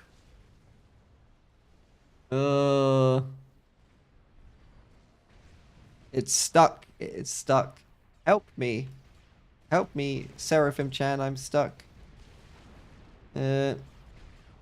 Salem's now. Salem's can win this, really. It'd be better to basically put all this build power on Salem's. That would be the fastest way to close out the game. Double T3 mechs unringed. Soon to be triple. With mass in the bank. 300 mass a second. One more T3 mech. Another T3 mechs. Another T3 mechs. 5 T3 mexes. 6 T3 mexes. Banana is very greedy. Where are the cruisers? Should be mass pumping cruisers right now. The transport here is idle. Yeah. It is- So Wireless Bomb is doing the sensible thing. He's taking a good fight with he's taking a pretty good fight with torpedo bombers here. Unfortunately, they are dropping the bombs directly into the cliff because they're completely unmicroed, but otherwise, this Cruiser. is a good move. Until the cruiser came. Now the cruiser is here. The Tech 2 Navy is shut down. Transitioning to something like Hover isn't even that good against what Banana has because the destroyer heavy mix here is really good against Hover due to the accuracy. So really tough spot for Wireless Bomb. It's very difficult to see what he could do, especially as he doesn't have any inties of his own. So even if he does kill this cruiser, it lives. It even lived. That's very painful. He's going T3 mexes, but with no TMD. And Banana has basically free reign to ravage his base with these cruisers. Take a look at this. The Angie is reclaiming the transport with Angies. You know what would be really funny is to capture it. Capture the transport would have been even funnier, and then fly it back and hold the engineers hostage. Banana, hold them hostage. Say that you have to recall or you'll execute the you'll execute your hostages. He deletes the transport. Wireless Bomb does get TMD. Banana up to 369 eco and making nanode repair to be harder to snipe while standing in T3 mexes. So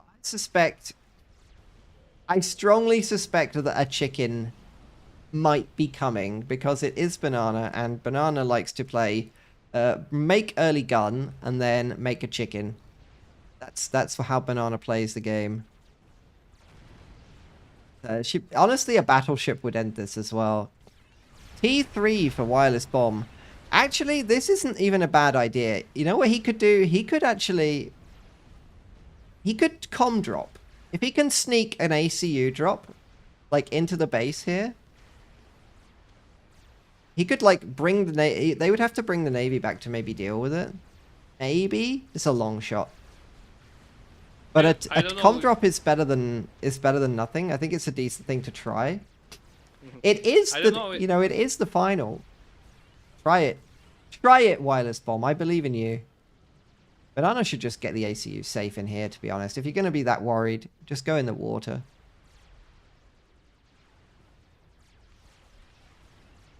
Or go T3 air and make some strats.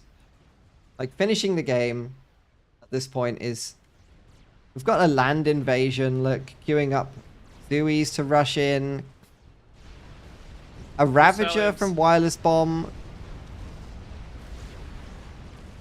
What is the range of this? It doesn't even reach the Navy, unfortunately. He doesn't have radar either. The Salems are crushing his mexes. And he can't see them either. Poor Martin here. He's working on a Pigeon. It's going to be Corsairs. Okay. 3 Corsairs. And a Control K. Understandable. That game was long gone. Banana up to 450 eco there at 21 minutes. GG. I think it's a best of 3 or a best of 5, so we'll go to the next game. Big shame there couldn't be a... There we go. Hold on.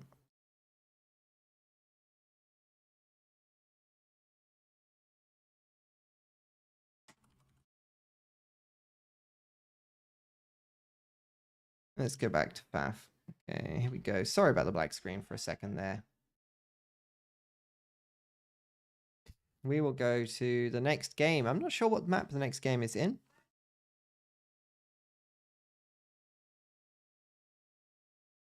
Not Saturn, of course. Not Seaton's. Yeah. Not Seaton's. The previous cast with Setons and Silent Buck was very nice. I didn't see it, but 1v1 Seaton's has a chance of being amazing. Your cast. Oh yes, that one. Yeah, yeah. Seaton's can be really good if it get a nice even game. I had a lot of nice games with Setons. I don't play the map myself. I think I've played Seaton's like 8 times ever. Someone's gonna check my replays. But like, you liar! You've actually played 19 Seaton's. I don't play, and it's not really a map I do. I like to play casual, cozy map gen team games where I can make TML and fly around and be annoying. That's it. That's all I do. Make TML, fly around, com drop, make Billy. That's my whole game plan. There's no more to it than that.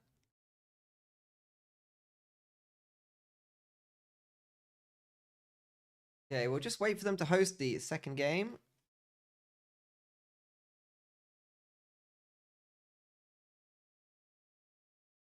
You know what you should do? You should go and play, go and take his... I guess they said that they couldn't, so we got the grand final here. Again, or... It's a shame they couldn't get a substitute. Shame they couldn't get a good substitute. One of the other players in at the last second. Group formed. But I said I would cast the beginner player thing to give them some encouragement and let everybody know that it doesn't just have to be the top players that get casted. Why not do something else? So I am going to stay. Oh, this is map is this Black Star? This is actually a very competitive 2v2 map, right? This is off ladder.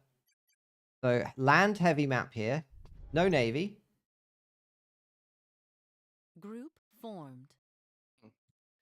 Wilson says map gen, Black Star, Badlands. Okay, Badlands is the last map.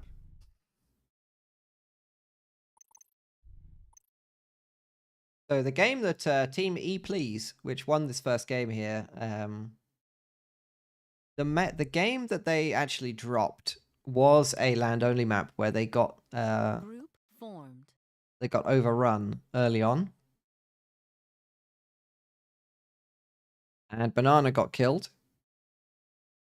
So maybe Group Team Rat formed. can do something about it. Gonna have 2 UEFs, a Cybran, and a Seraphim. Oh. Yo, swap me in for Martin. No, don't. That would be cruel. It would be cruel. I need a couple of minutes, okay? That's fine. Just I will continue. Okay. We have maybe 2 or... We have either 2 or 4 games left of the tournament. All good. All good. Casual Sunday cast.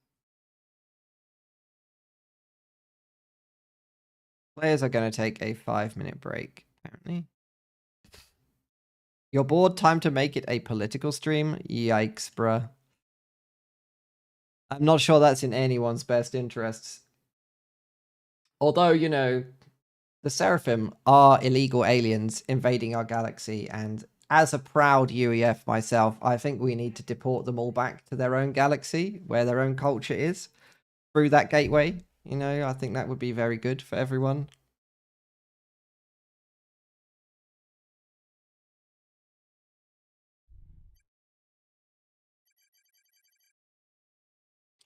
Maybe I should find a way to make a meme of that.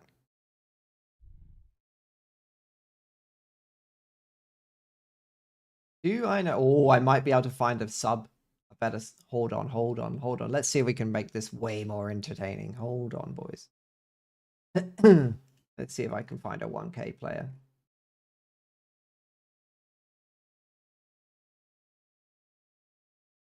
Just hold on while I do this. So if you are, this is the final of the 2v2 Begin Super Noob Cup. This is game 2.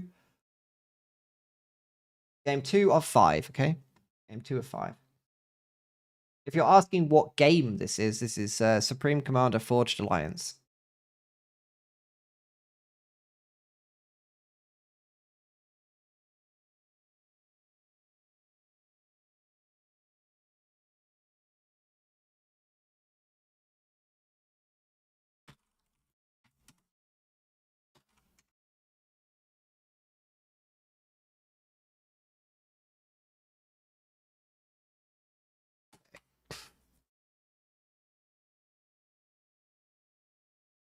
Okay, I am on the side, by the way. I am trying to find a more balanced replacement.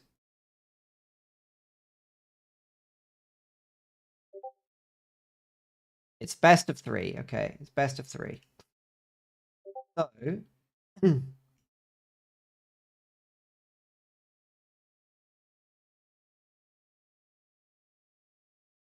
let's see.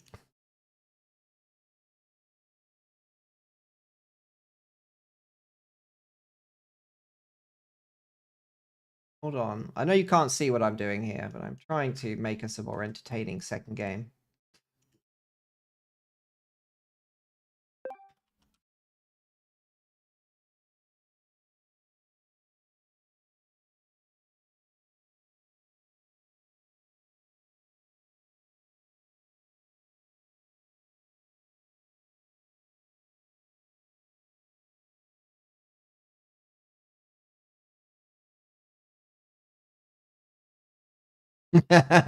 Yeah, the filthy Xenos.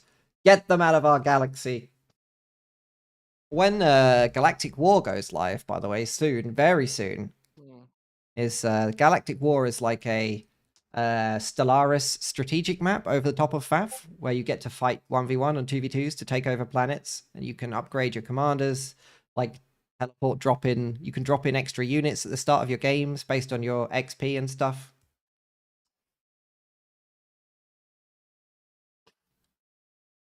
I haven't tried. It's available. It is available, but you have to download a different client for it. Once it goes live, as in it's on the base client, it's going to be really funny, honestly. I need to text Strider again about this. Because I texted him, but he never responded.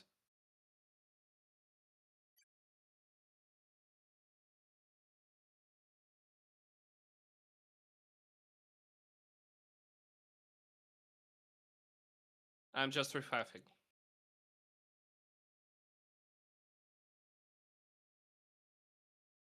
The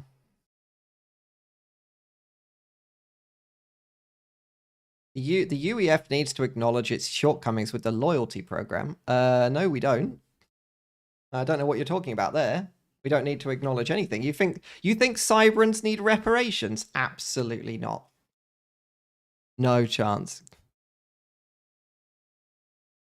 What is the worst part of the UEF? The worst part of the UEF is our lack of T4 air experimental. That's the worst part of the UEF. Our lack of ability to click on the ACU and kill him with anything other than Percy's. It's a mad power spike. Like, late T3, UEF very, very strong. Early T4, UEF very, very weak. Very late T4, UEF kind of strong again with multiple fat boys. But fat boys are very vulnerable. They can't dodge. And invite you to the Discord. Hold on. Not good with Discord. Man, not good with computer. Can I invite someone to this Discord? It's not mine. I don't even own it. Invite to server.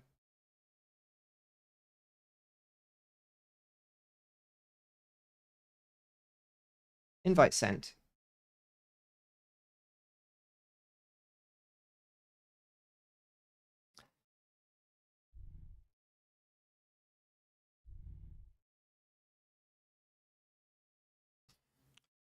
So this is the tournament bracket, by the way. Here we go. As you can see, we are in the final here. Team E Please versus Team TNT.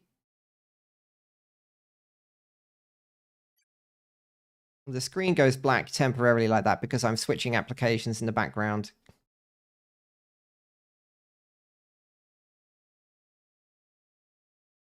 I will make the next little while. I'll try and make this this winter. I'll make a like a reel, like a video reel of some tournament highlights and things, clips to play in the background whilst casters go between games. So there's not this kind of like downtime in the stream. I haven't gotten around to it yet. I've been derping. Do I get involved in this in the future? I occasionally cast tournaments. I don't usually cast 1v1. I'm not a high-rated 1v1 player.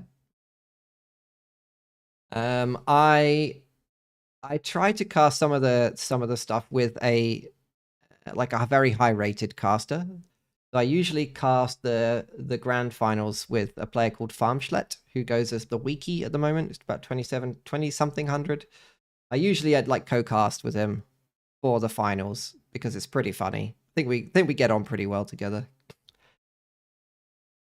Well, I remember that the Cyberans sold their own people into servitude, so I don't think you can blame the UEF for that. The Geneva Convention doesn't apply to people who aren't human, so the Seraphim don't get any protection.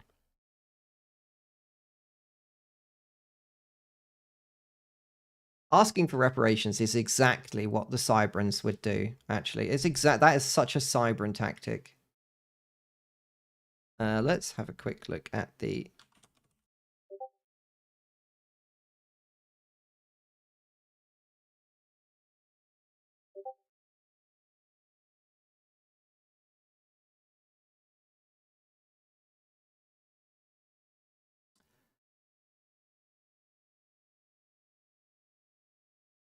Yeah, only one of the ACUs is actually black, if you think about it. And it is the Cyberans. The UEF is kind of like a light grey color. Aeons have a white ACU. Seraphim is like a metallic color, and Cyberan is just black. So yeah, I think you guys are right in the comments there. Huh.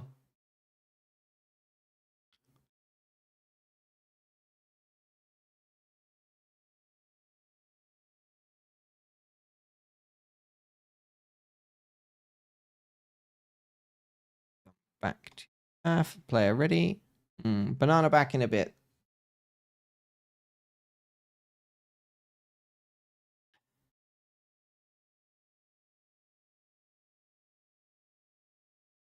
I should put on some UEF propaganda.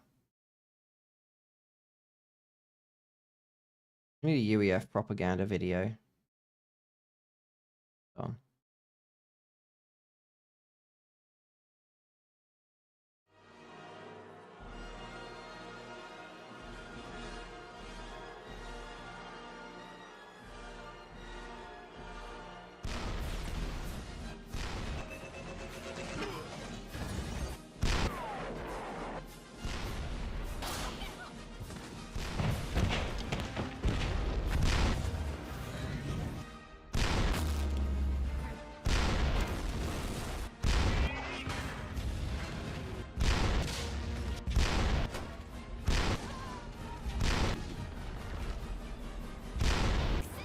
Let's go.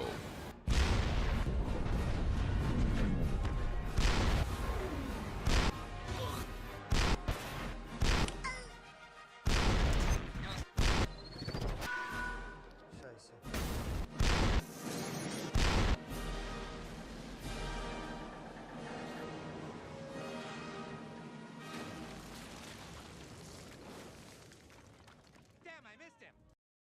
Glorious.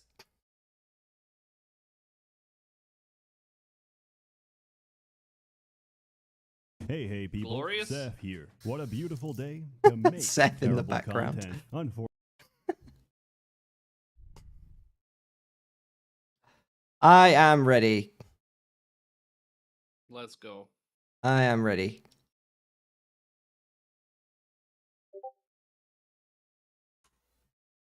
We are ready. Game 2 of the SuperNoob finals. 2v2.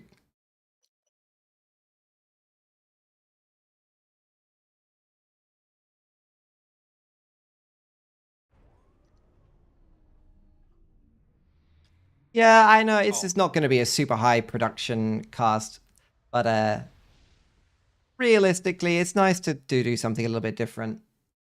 Some low rated. This 2v2 is pretty good, and you know, a little bit of a motivation for some of the lower rated players to do some of the tournaments is to start casting them. I think it's a good thing to do.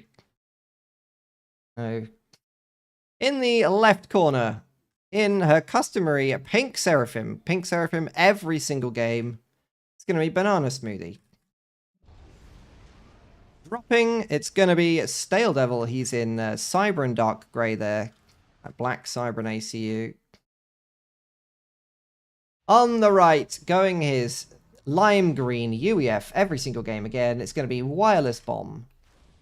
And his ally, it's going to be 300 rated Martin P36. Now he doesn't have a Hydro this time. So, oh, this is a very far away Hydro, Martin. It's a very far away Hydro. This is making PGens. Yeah, he's going two PGens, but he's still going to stall because he's gone four mechs into two PGens. He really needs to go like 2 mechs, 2 PGen, 2 mechs, 2 PGen, or something similar. 1 mechs, 1 PGen, 1 mechs, 1 PGen. Now what's happened, he's built 2 halves of a PGen, and he's going to stall E. He's going to start building another PGen down here that he's going to stall for a while here. There are some building tutorials like how to do a first build, but for reference, if you're brand new, try not to build all the mexes and then all the PGens, okay? Just try to make some of each so that you balance your economy, okay? Keep it balanced. Keep it balanced. This is the idea. 2 PGens, 2 mexes, 1 PGen, 2 mexes. Yeah, that's the standard build, isn't it? I'm not very good at the ecoing or the PGen building or the, you know, the general macro play. But there are some build orders in the things. Are the UEF more weebier than Aeon? I think you can make the argument that a decent UEF should have a cute Aeon waifu. I think that is certainly the way I made the Helldivers video. I would love for Seth to do some co-casting. I enjoy his content.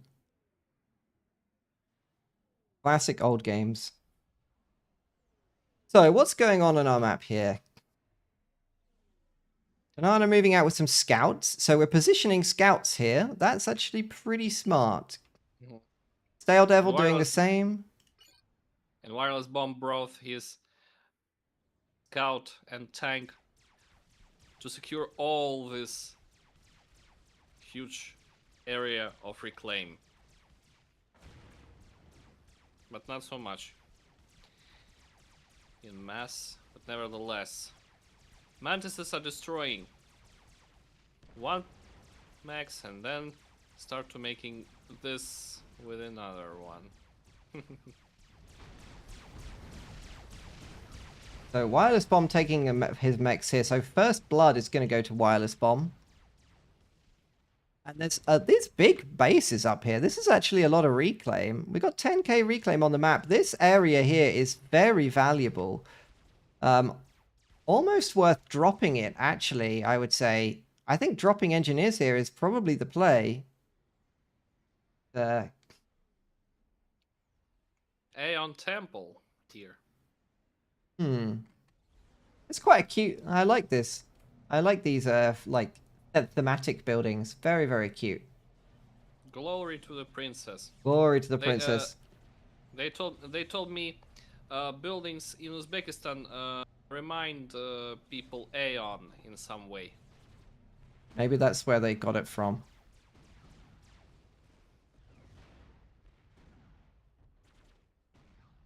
Lore-wise, of course, Aeon commanders are they're almost all female. All the Aeon hierarchy is women, which is why obviously they're doing so terribly in the Galactic War. I'm joking. They're not. They're fine. Anybody can play for any faction these days. Sounds reasonable. Although their Galactic Colossus is, it does have By the way, paws. yes. By the way, no one has ever told about Seraphim waifus. Well, they're not pretty. To be honest, they're not pretty. They are extraterrestrial. Yeah, if you're into that alien girl thing, then maybe the Seraphim are for you. Maybe I'm not. So we're going to have a just nice thought raid about by Banana around here at the top. And another raid down here by Stale Devil. So they're being the more aggressive team right now. Banana taking mexes here. There's a couple of key choke points to hold, really, I think. But you've got like one here, then you've got this. And then this, and then this. So this, it's actually not that... This is quite a nice map, like traversable-wise. There's a few places you can hold and attack. PD here just finished in time to shoo away Wireless Bomb. That's criminal that he was allowed to get this up basically with no units. That was, this is a very bold move. And Martin making a lot of units, but he does not have the, he doesn't have the income to support it because he hasn't been able to collect these mexes. And he can't see the raid either. Luckily though, it looks like he's going to evade all of the raids and take back the mexes anyway. Oh no, Wireless Bomb gets caught in the middle. He walks in, I guess he just doesn't have any scouting or radar of any kind. All the units are rallied in to help him, but it's a little bit too late. I guess he's just tired. He is, well, he's about to be everywhere. In a very large radius. Walking in without radar or any scouting there.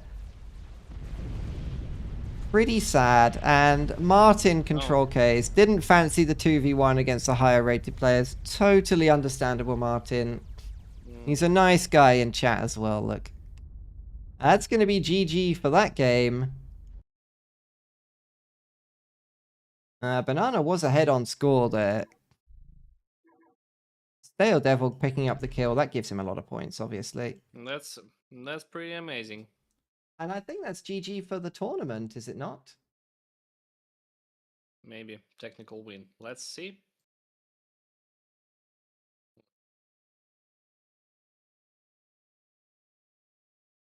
I think that might be the tournament. Let me just check the bracket very quickly.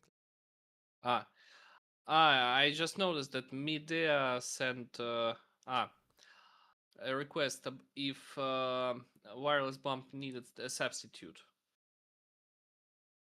Huh.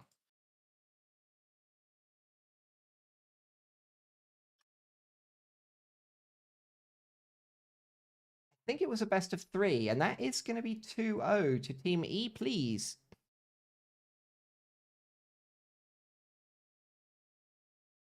Yeah, exactly. Stay focused. Don't be distracted by the Aeon waifus. Don't be distracted like me, almost missing the complete end of that game as poor man got surrounded and killed. Let me just go and check in the dojo channel that that's GG.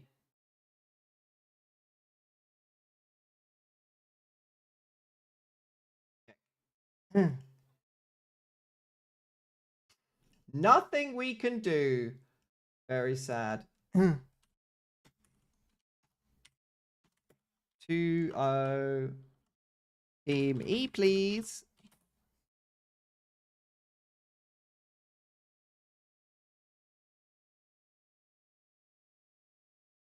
Double check the tournament bracket.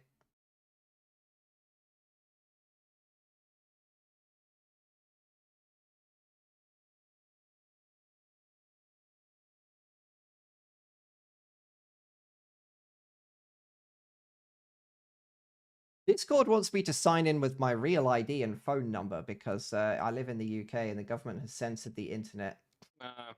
I will not be doing that. At least I'm not living in Russia anymore.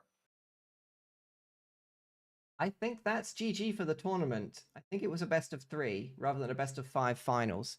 So what we can do is we could host a game, and if everyone wants to jump in, we can play a noob-friendly game. I'm happy to do that. Play a like a community game on the end. You want to host a game? Try.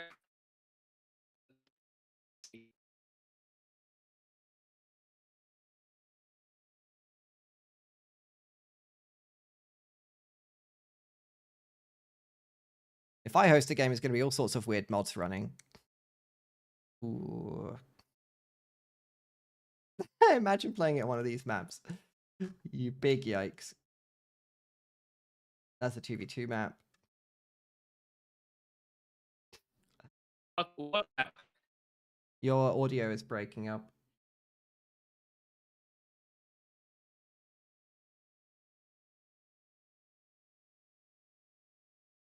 Oh, this is going to be a high-rated one. I can't join that. I guess we will end the tournament stream there.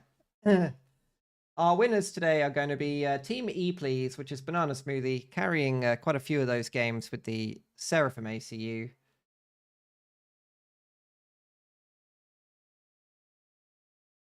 Well played to them. They actually didn't need as much E as some of the other teams who basically stalled mass constantly in order to just collect E.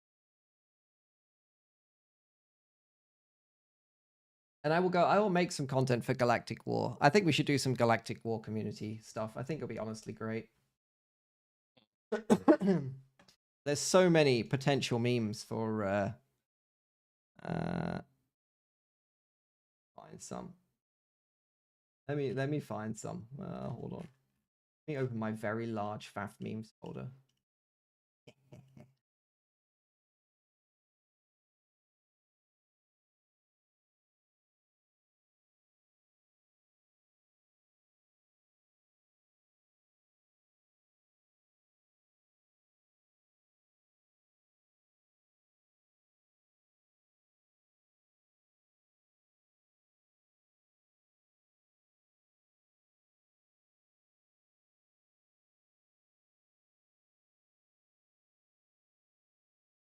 Oh my goodness, there's so many memes, I can't scroll back far enough.